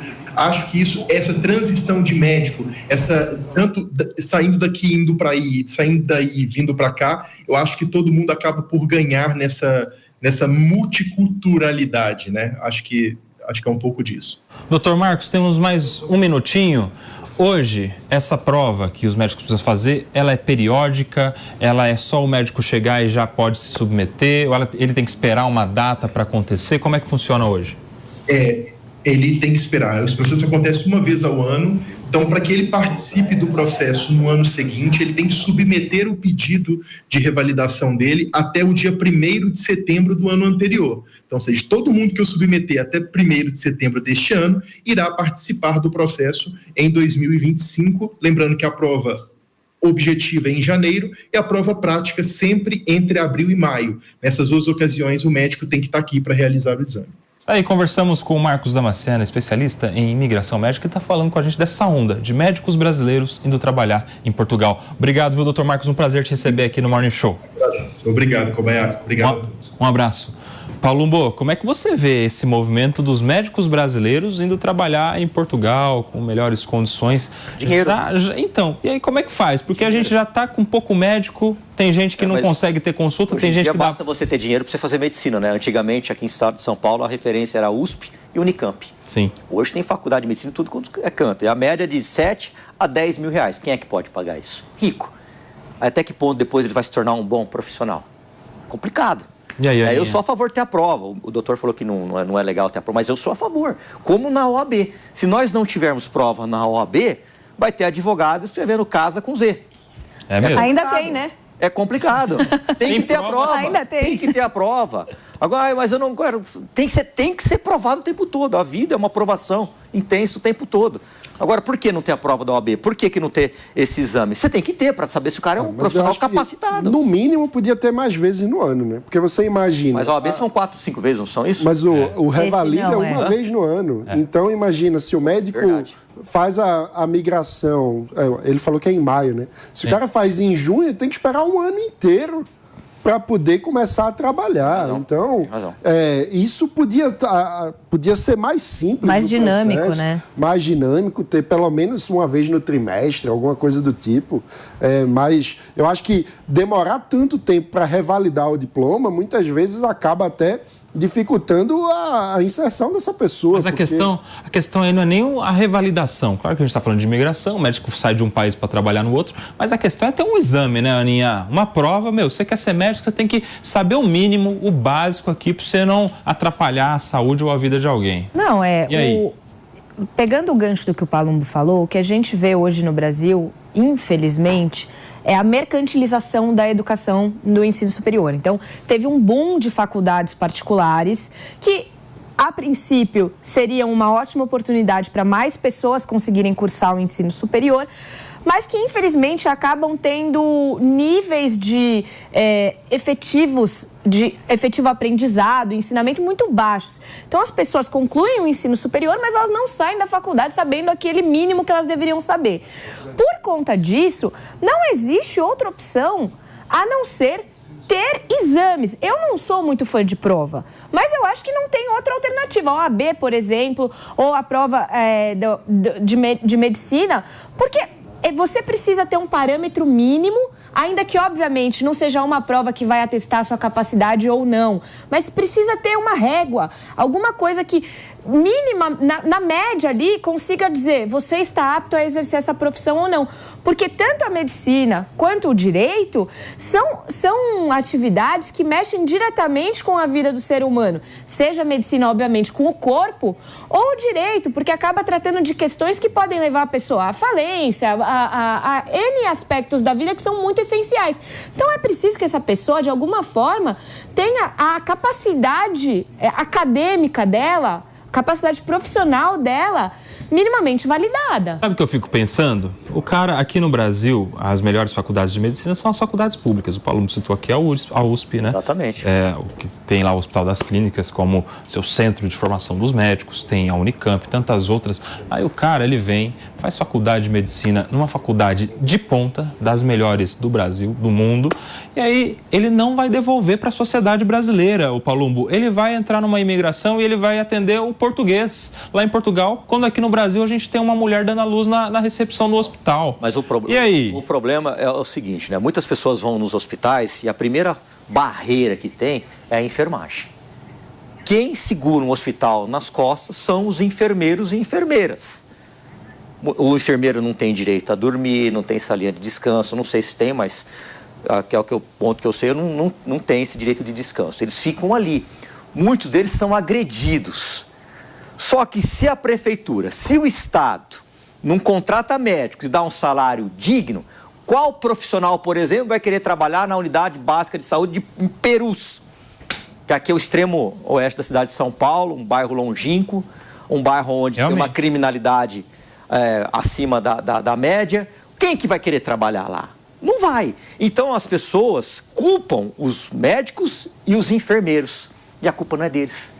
Por isso que eu falo, políticos, dá uma pulinha até a unidade básica de saúde. Vamos ampliar esse debate, mano. O Palum falou da unidade de Perus. Aí eu pergunto, o que leva um cara que se forma aqui na faculdade da USP de medicina a ser médico lá na Ilha do Marajó, lá no interior do Pará, lá no sertão da Paraíba, no sertão do Pernambuco? Olha, se ele vai ganhar mais ou menos a mesma coisa. E aqui ele tem qualidade de vida, ele está perto da família. O que a gente precisa fazer para incentivar mais médicos em locais onde mais se precisa de médico? Olha, eu vou ter outra abordagem. Eu diria que a gente precisa, primeiro, ter uma multiplicidade de formações em cursos de saúde. Ou seja, nem todo tipo de atendimento precisa ser feito por um médico o tempo todo. Mas precisa de um médico também, né? Sim, calma, eu vou chegar lá. Eu fico nervoso com esse negócio, Paulo. Eu vou com você lá no posto de saúde. É revoltante. Um segundo aspecto nós precisamos ter um uso da telemedicina muito maior do que nós temos hoje no Brasil. Porque, de fato, é muito difícil você atrair profissionais qualificados para lugares que não têm infraestrutura urbana. Ou seja, o ponto muitas vezes é que, mais do que o salário, alguém que estudou medicina deseja ter acesso a um teatro, a um cinema.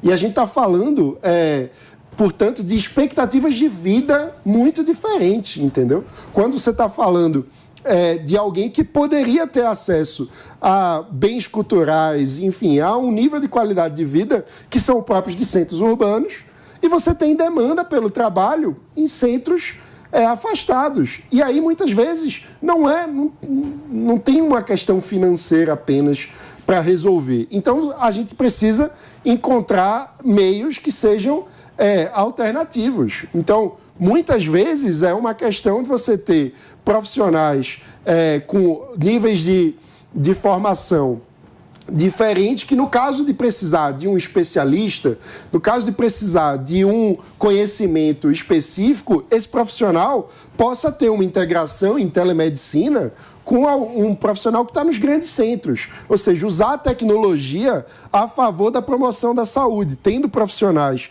com diferentes graus de formação que se cooperam numa rede. Você sabe que ter o médico por telemedicina já é melhor que nada. Eu acho que tudo bem, mas, cara, tem que ter direito na vida a ter acesso ao médico, a ter um exame, uma consulta, né, Aninha? Eu sou da opinião de que a gente deveria criar alguns mecanismos, algumas políticas públicas para incentivar esse médico a ir trabalhar, principalmente recém-formado, o cara que acabou de sair da faculdade, que ele ainda tem um sonho de fazer uma residência em clínica, em cirurgia.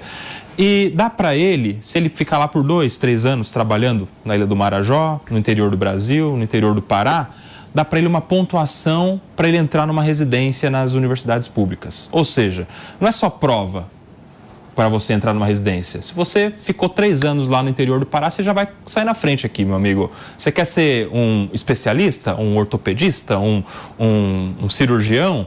Meu, se você tem esse sonho, faz a sua faculdade e vai passar um tempo lá entregando um pouco para a população, que aqui quando você vier para a residência pública, você vai ter um benefício. Você acha que não poderia ter esse caminho, se não é só o dinheiro? De repente o sonho pode motivar um médico a ir trabalhar para lá, né? Não, eu acho que dá para pensar em algo nesse modelo, mas eu também acho um pouco perigoso, porque você acaba colocando as pessoas num lugar sem elas efetivamente quererem estar lá, mas apenas para cumprir um requisito, preencher ali alguma coisa, pensando no futuro delas. Então, isso até seria viável se a gente pensasse num mecanismo de supervisão para ter a garantia, porque senão o governo vai falar assim, não, tá cheio de médico lá, porque agora a gente implementou esse programa.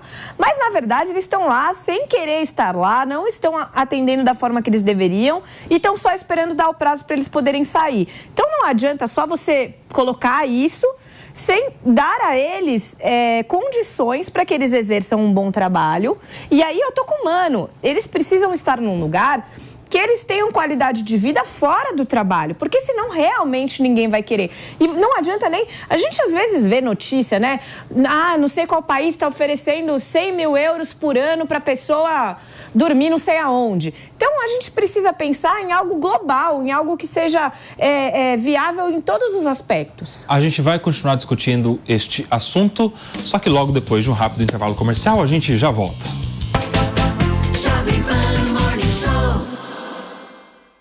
O agro está presente em nosso dia a dia e todo domingo você vai ficar mais próximo do que acontece no campo em nosso país. Conhecer o produtor, a história de quem dedica a vida ao agronegócio e saber como essa riqueza chega à cidade. Agro, do campo para você, todo domingo, 7h30 da manhã, na Jovem Pan News.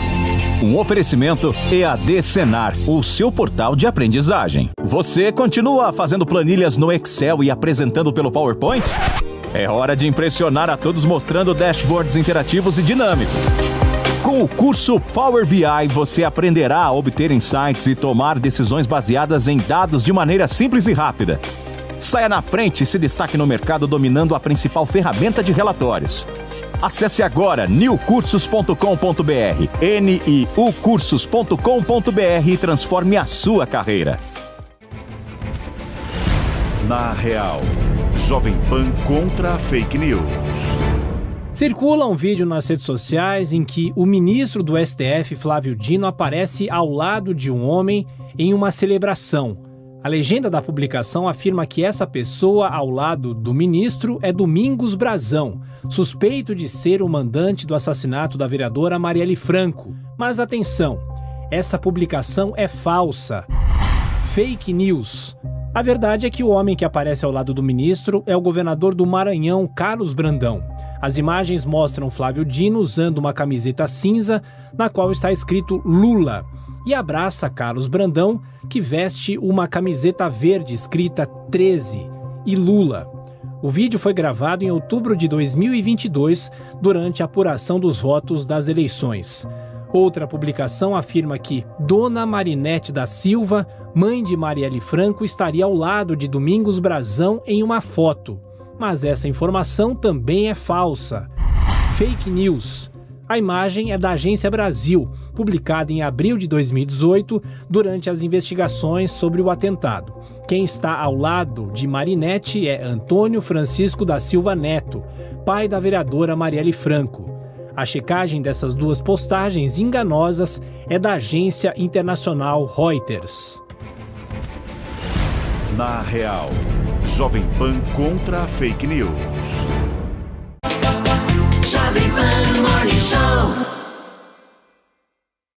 São 11 horas e 25 minutos, nós estamos de volta no Morning Show dessa sexta-feira e a gente estava discutindo aqui como resolver a falta de médicos em locais onde não há médico, nos interiores deste Brasil. Discutíamos isso a partir da notícia de que os médicos brasileiros estão indo para Portugal, estão indo trabalhar lá em Portugal, e uma notícia que não é tão boa para os brasileiros que precisam dos médicos. Pode ser boa para os médicos, né? Porque estão ganhando mais dinheiro lá em Portugal. Palumbo, faltou a sua opinião, a sua solução para colocar médico onde não tem médico aqui no Brasil. Simples, pagar bem. Você acha que o governo poderia abrir uma exceção e falar assim, médico, você quer trabalhar aqui no interiorzão do norte, do nordeste, você vai ganhar o dobro, tipo isso? Tem que pagar mais. E outra coisa também, combater a corrupção, porque as pessoas não têm a mínima ideia do que acontece.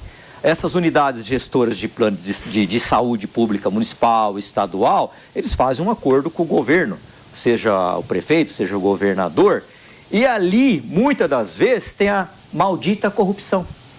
Então, para pagar esses gestores, não vou dizer nenhuma cidade aqui, nenhum estado, você tem que tirar de algum lugar. E aí é por isso que falta médico, é por isso que falta enfermeiro, é por isso que você não vê vereador fiscalizando, você não vê deputado fiscalizando, porque eles recebem os carguinhos dele, recebem as emendas dele, ó, fica caladinho, porque se falar, cai os cargos. Isso que é duro, né, Palumbo? Para resolver uma solução tem que passar por muitas barreiras, né? Muitas não é tão simples assim. Muitos interesses, muitos poderosos, né? Não é tão simples assim, né? Tudo envolve dinheiro.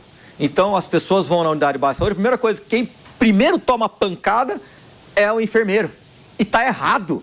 Esses políticos têm que ir lá fiscalizar o prefeito, o governador, o presidente da república, e não o coitado do enfermeiro que tá lá atendendo as pessoas.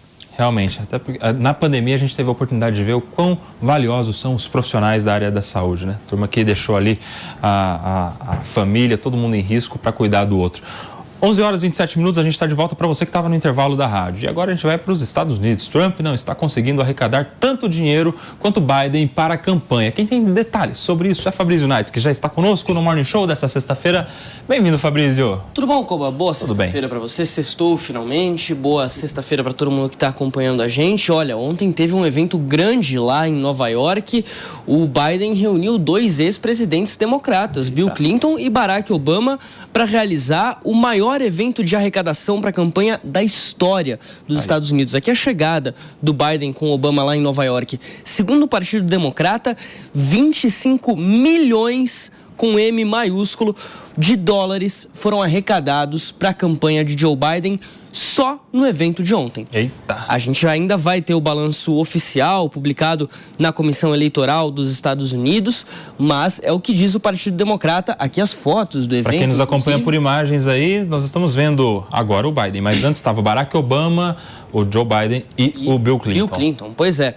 Esse evento tinha, inclusive, ali, eles cobravam até essa foto aqui que você está vendo, olha só. Biden com Bill Clinton, com Obama, com apoiadores, eles estavam cobrando até $100 mil por foto com o presidente Joe Biden e os ex-presidentes dos Estados Unidos. Quem estava lá também, artistas estavam por lá, a cantora Lizzo, a cantora também Queen Latifah, ou seja, personalidades ali americanas também compareceram a esse evento. Temos uma arte aqui, Fabrício, é isso? Temos uma arte para explicar exatamente qual é a situação do dinheiro das campanhas. Olha só, até o momento, o Trump arrecadou 99,3 milhões de dólares. Isso é o equivalente a 498 milhões de reais. Vamos arredondar aqui para 500 milhões de reais. O Biden arrecadou bem mais, 126 milhões. E o equivalente aqui a 635 milhões de reais. Uma perguntinha para você, Fabrício. Mas isso não se equilibra à medida em que o próprio Trump já tem mais milhões de dólares também? De certa forma, sim. Mas tem uma questão aqui que é muito importante, Nelsinho, o discurso, porque isso vai pesar muito lá nas eleições. O que acontece? As campanhas nos Estados Unidos, elas são financiadas muito por apoiadores, né? Então, a campanha do Trump já admite, a gente não consegue bater a campanha de Biden no que diz respeito à doação para a nossa campanha. Por que eles dizem isso? Porque, segundo a campanha do Trump, a campanha do Biden é financiada por bilionários, financiada por pessoas que têm muito dinheiro e que supostamente não se interessariam com a população. Enquanto a campanha dele, Donald Trump, é uma campanha, digamos assim, mais popular, financiadas por pessoas ali comuns, trabalhadores, o pessoal que doa ali o seu suado dinheirinho ali do trabalho. Doa aquele cinquentão. Doa aquele cinquentão. Bom, os dados dizem o contrário. A gente fez aqui um levantamento, pegamos um levantamento da Open Source, que é uma instituição americana que fica de olho nessas doações para a campanha, e eles dizem o seguinte, eles separam em pequenas e grandes contribuições. As pequenas contribuições são até $200, as grandes contribuições acima de $200. No caso do Biden, 45% das doações são pequenas contribuições, até $200, e 55% acima de $200. No caso do Trump, 36% seriam pequenas doações, de até $200, e 64% acima de $200. Ou seja, você vê que o meu cinquentão tá bem modesto, né? Pois é. A pequena doação é $200, ô Mano Ferreira. Até vale ali, $2, aquela moedinha. Tô levando em consideração minha conta bancária, né? A conta bancária do americano. Bom, só que é o seguinte, né, assim, a campanha do Trump prometeu um evento agora pro dia 6 de abril, logo na semana que vem já, lá na Flórida, onde eles prometem arrecadar até 33 milhões de dólares, ou seja, superando esse evento lá em Nova York. Vamos ver se eles vão conseguir arrecadar isso mesmo. Esses dados que a gente trouxe aqui, só para explicar para a nossa audiência, eles são referentes ao mês de fevereiro, eles são atualizados mensalmente. Entendi. Como o mês de março ainda não fechou, a gente só vai ter o balanço, inclusive desse último evento democrata, a partir do dia 31, ou seja, depois de amanhã. Então, semana que vem você volta para atualizar. Com certeza. Como é que está essa disputa para saber quem que ganha mais doações de seus incentivadores? Obrigado, viu, Fabrício? Obrigado, boa Páscoa. Sabe o que me chamou a atenção, ô Palumbo? A turma tá pagando $100 mil.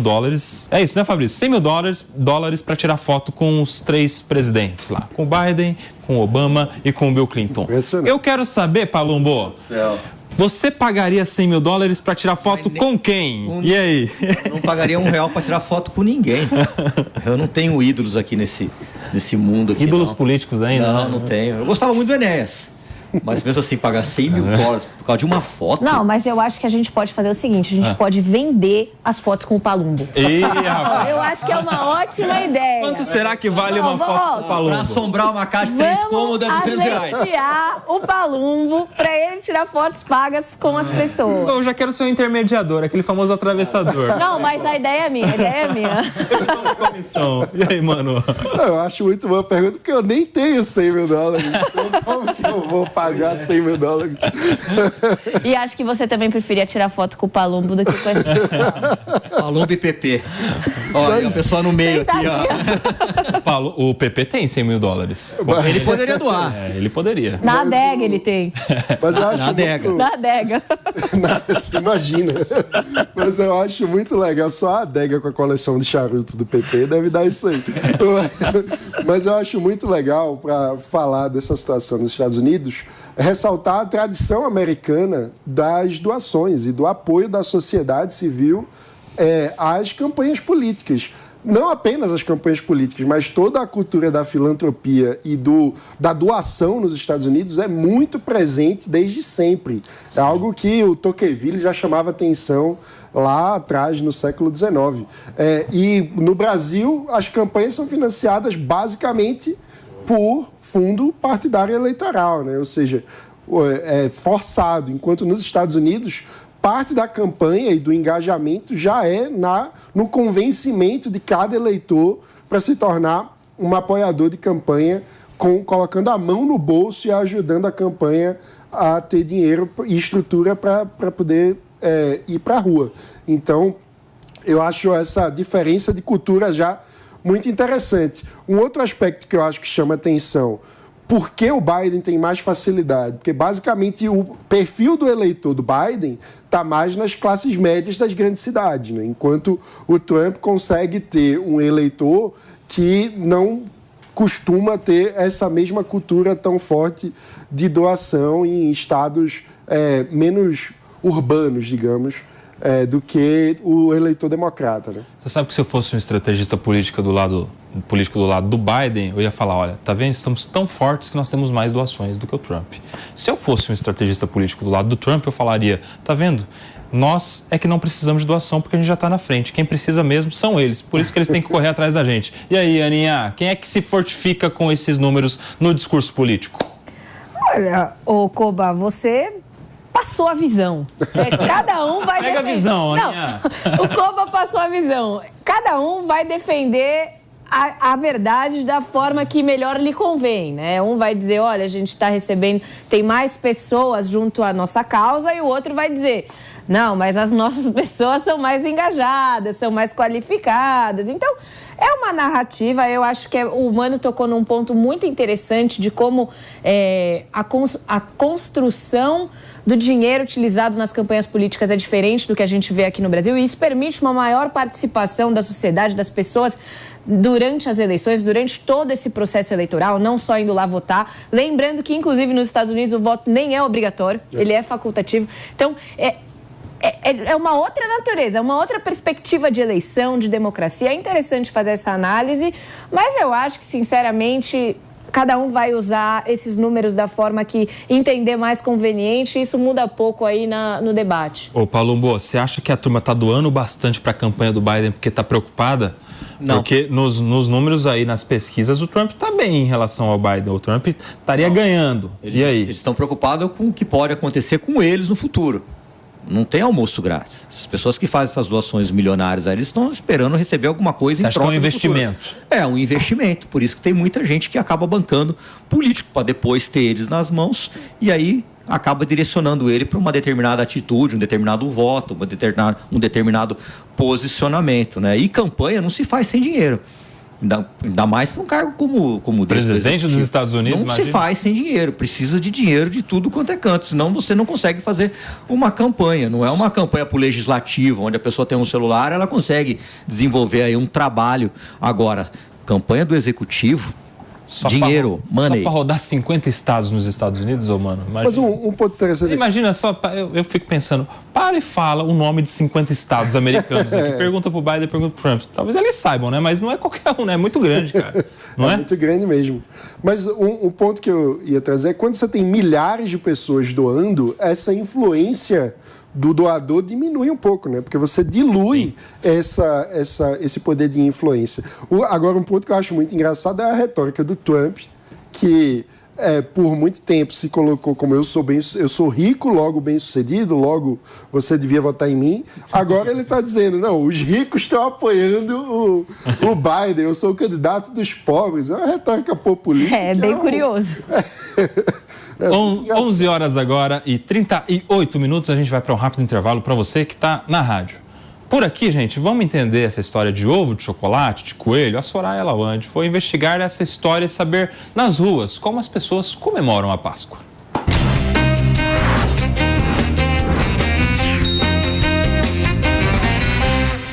Tem ovo de chocolate, grandão, pequenininho, em formato de coelho. Tem chocolate em barra, bombom E tem quem não abre mão nem que for um pedacinho. Chocolate, normalmente na sexta-feira santa sempre tem o bacalhau, tem aquela tradição, né? Mas tem também quem não goste de nada disso. Não sou fã de chocolate. Essa aqui, ó, eu gosto de chocolate. Não, eu não tenho, porque eu não gosto de chocolate. E pra ninguém, nem pra presentear? Não. Olha, eu só tenho uma pessoa, que é a minha esposa. É só pra ela que eu dou, né? A gente sabe que essa história de coelho que põe ovos é fictícia, mas é inegável que dar de presente ovos de chocolate na Páscoa virou tradição nas casas de cristãos e não cristãos. Para ajudar a gente a entender melhor esses símbolos, conversamos com o historiador Moacir Assunção. A questão do ovo da Páscoa é mais uma tradição pagã anterior ao cristianismo, que depois vai ser aproveitada pelo cristianismo, como várias outras, né? Inclusive, por exemplo, festa junina é uma tradição da Europa pré-cristã, que depois o cristianismo abraça e passa a fazer parte da tradição cristã, né? Mas afinal de contas, por que o coelho, que é um mamífero, ganhou fama por colocar ovos? Tem uma lenda, mas isso é lenda, claro, e ninguém tem como confirmar, de que um coelho teria ficado preso na tumba de Jesus. E ele teria sido o primeiro a presenciar a ressurreição, o primeiro ser vivo a ver Jesus ressuscitando.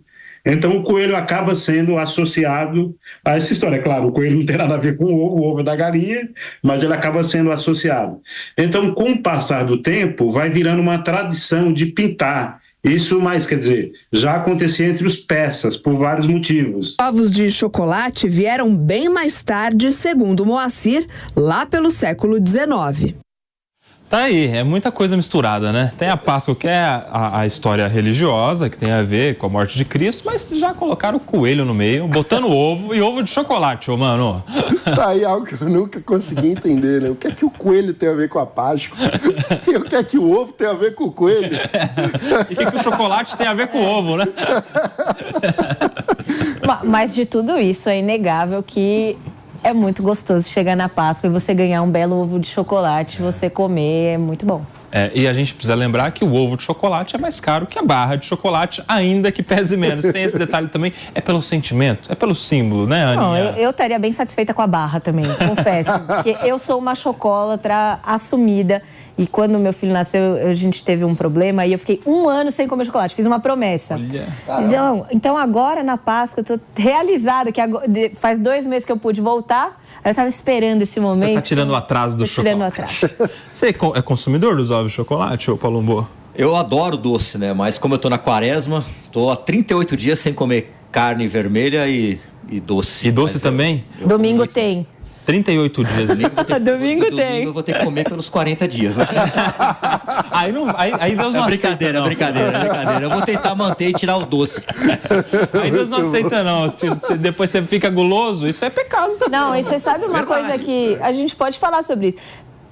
Parece que a quaresma acaba quinta. Ontem acabou a quaresma. Não necessariamente vai até domingo. Eu tenho uma amiga que ontem já estava comendo ovo de Páscoa e também estava sem doce. Eu não entendo. Paulo, você que é o filho do padre, explica aí. Você já acabou ou não acabou? Não acabou. A Páscoa, para quem é católico, é o evento mais importante da história do cristianismo, para quem é católico, né? Para quem acredita nos dogmas da Igreja Católica. Então, é mais importante que o Natal, inclusive. É aquele momento de você ficar em silêncio, lembrar do que Jesus falou. Muito importante isso. Você sabe que na cultura cristã evangélica também, a Páscoa é até mais importante do que o próprio Natal, né? Principalmente domingo de ressurreição. Esse próximo domingo é onde está a mensagem... Todo mundo nasceu. Exato. A ressurreição só Jesus. E morrer também, todos ou morreram ou morrerão de alguma maneira. A ressurreição é que é o especial, o domingo. O domingo é importante. 11 horas e 42 minutos, a gente vai explicar também essa tradição de não comer carne que o Paulo estava falando, da quaresma, de não comer carne na sexta-feira santa. Há quem faça isso nos 40 dias, né? O padre Said Mahmoud explica pra gente aqui no Morning Show.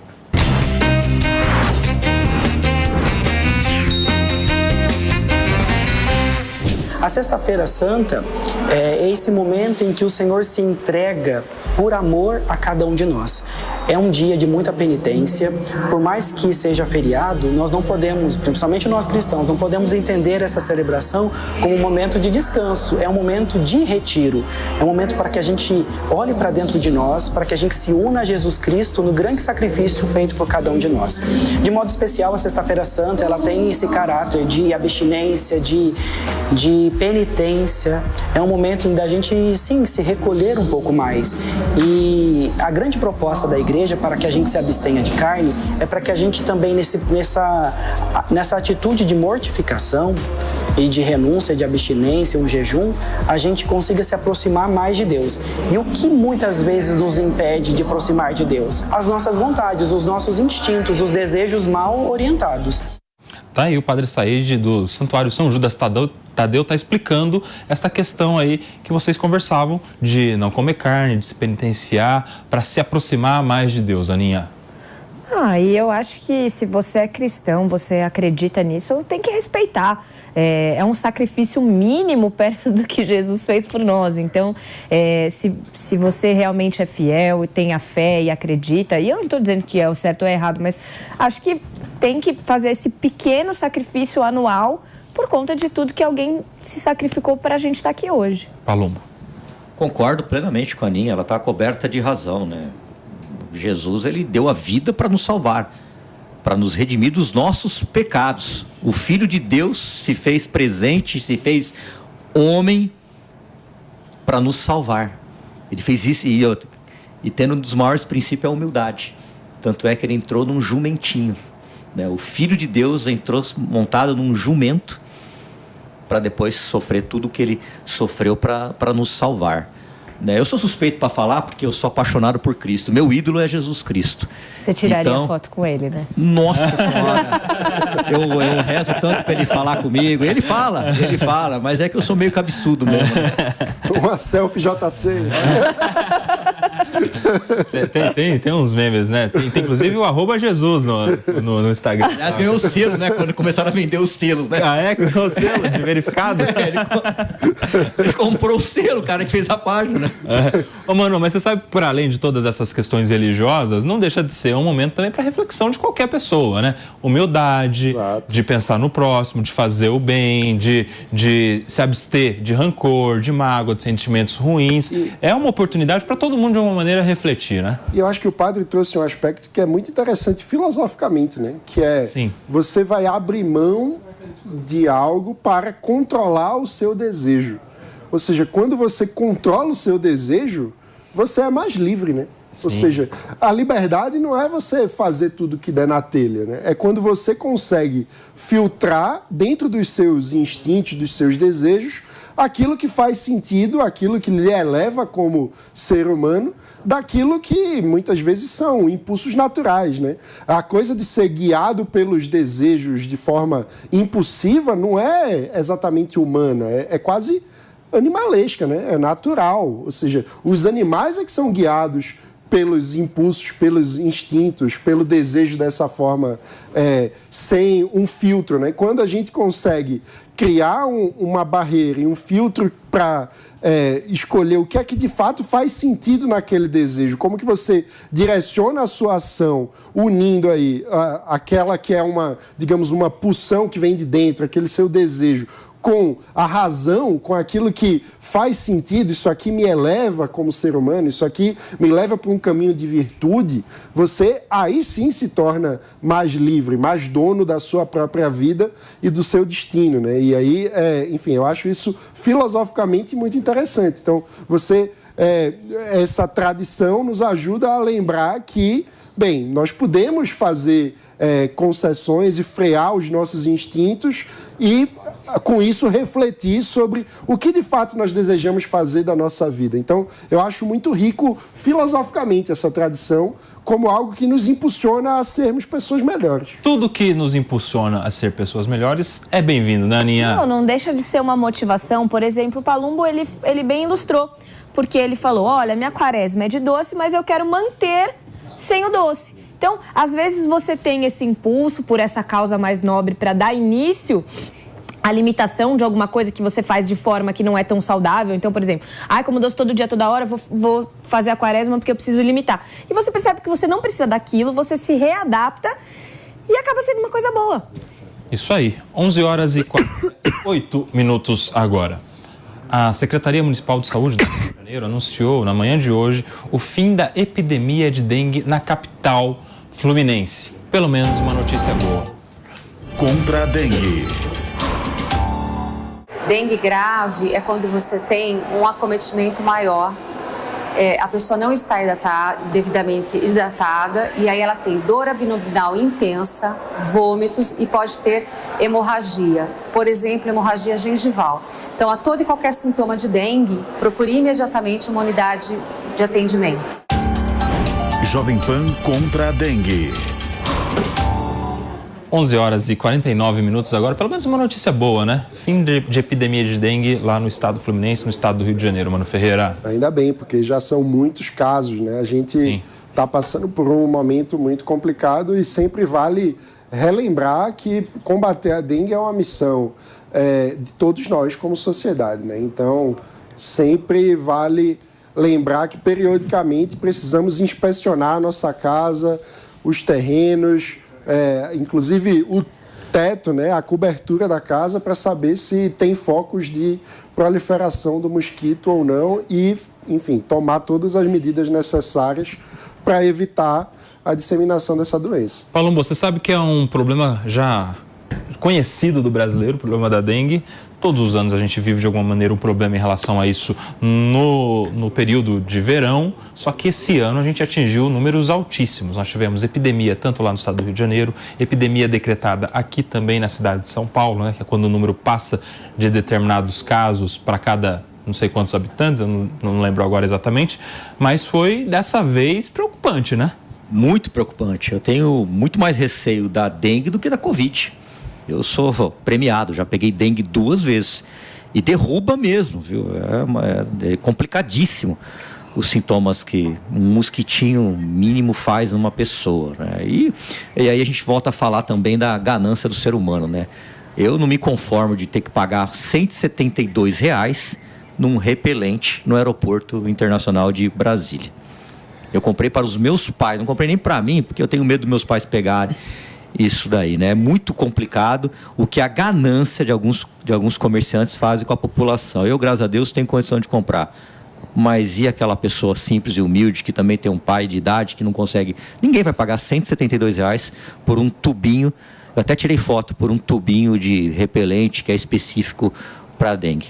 E aí a dengue começa a pegar mais os mais pobres, Mano Ferreira. Defende essa daí. Não, a gente precisa ter mais produção do repelente, né? E aí... Infelizmente não tem mágica, né? Se o governo não consegue se planejar antecipadamente para tomar as medidas de precaução e a gente tem essa situação, o mercado tenta correr atrás, mas a demanda é muito maior do que a oferta. Ou seja, todo mundo quer o repelente, mas a gente não consegue produzir para todo mundo.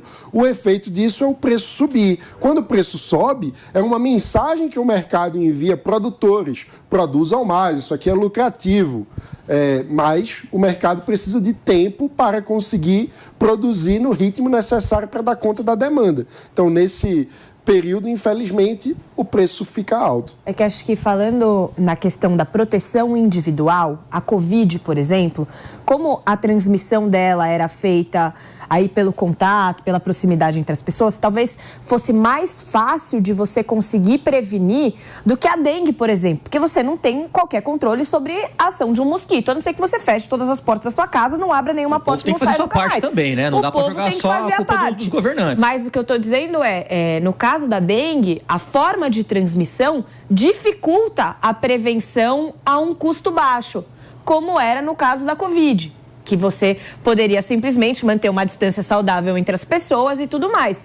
Então, eu acho que esse fator complica muito, e aí eu discordo do Mano com essa questão, porque o mercado precisa de um tempo para se readaptar, mas o governo precisava ter se programado, porque todo ano tem problema com dengue. Isso. Pelo amor de Deus. Isso, com certeza. E a gente poderia ter tido uma campanha mais efetiva, um mutirão de combate à dengue, que envolvesse todos os agentes de saúde de uma forma articulada por todo o país. Lembrando que o agente de saúde é o profissional do SUS que está na ponta, justamente com a responsabilidade de conscientizar as diversas comunidades de seus territórios sobre medidas importantes para a saúde. Então, na minha visão, faltou um mutirão, uma campanha muito mais articulada envolvendo todos os entes federativos para conscientizar a população sobre as medidas preventivas para evitar a proliferação do mosquito. Isso aí, de fato, é um dos maiores erros, na minha visão, da gestão do Ministério da Saúde atualmente. Atenção, esta é uma notícia para quem gosta da Jovem Pan. Todo o acervo de áudio da Rádio Jovem Pan já está liberado para o assinante do site www.jp.com.br. É só entrar no site, ir na barra preta no topo da tela e clicar em cima de áudios, depois acervo, e fazer a busca com a palavra que você quiser. E a partir daí é só viajar no tempo com narrações e coberturas históricas. Gostou? Faça a sua assinatura e tenha acesso a mais conteúdos exclusivos. Nossos comentaristas gravam vídeos especialmente para os assinantes. Você apoia a Jovem Pan, é seguidor do nosso jornalismo? Então entre lá em www.jp.com.br e assine. Mano Ferreira, qual é o vídeo que você gravou ontem e qual é o vídeo que você vai gravar hoje, meu amigo? Rapaz, deixa eu lembrar o que Conteúdo exclusivo para assinante premium. Ontem eu falei sobre a volta dos irmãos Batista ao Conselho de Administração do Grupo JBS. E, na minha visão, isso nos leva a refletir sobre o modelo do capitalismo brasileiro. O professor Sérgio Lazzarini Mas não fala muito que é exclusivo, irmão. Capitalismo de laços. A gente precisa ter menos capitalismo de laços e mais capitalismo de livre mercado. E hoje? Hoje tem que escolher ainda qual que é a sugestão. Mas se você quiser, meu amigo, você tem que assinar. Porque aqui é só a pílula. O ouro tá lá para o assinante premium da Jovem Pan.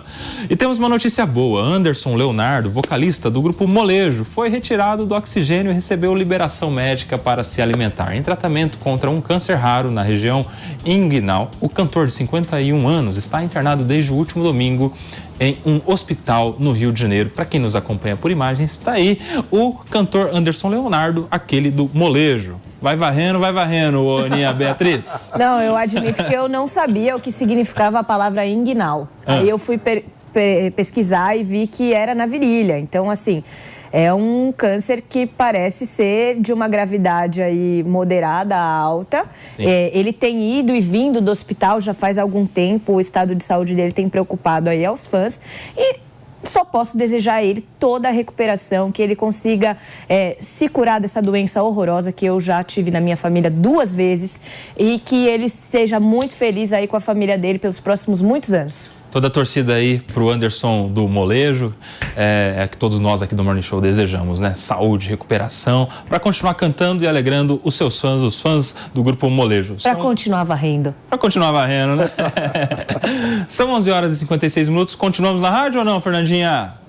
Saímos agora, exatamente nesse momento. Então, bom feriado para você, boa sexta-feira. A gente se encontra novamente na segunda-feira aqui na Rádio Jovem Pan. Para nós, continuamos aqui na TV, no YouTube. Ô, Palumbo, o que você vai fazer nesse feriado? Eu vou à missa, vou rezar e vou ficar com os meus pais. Vai viajar? Vou para Ribeirão Preto hoje à noite, depois dos pingos nos is. Muito legal. Então acompanhe hoje à noite o delegado Palumbo dando palumbadas nos pingos nos is. Cadê o PP para ter uma treta com ele aqui, ó?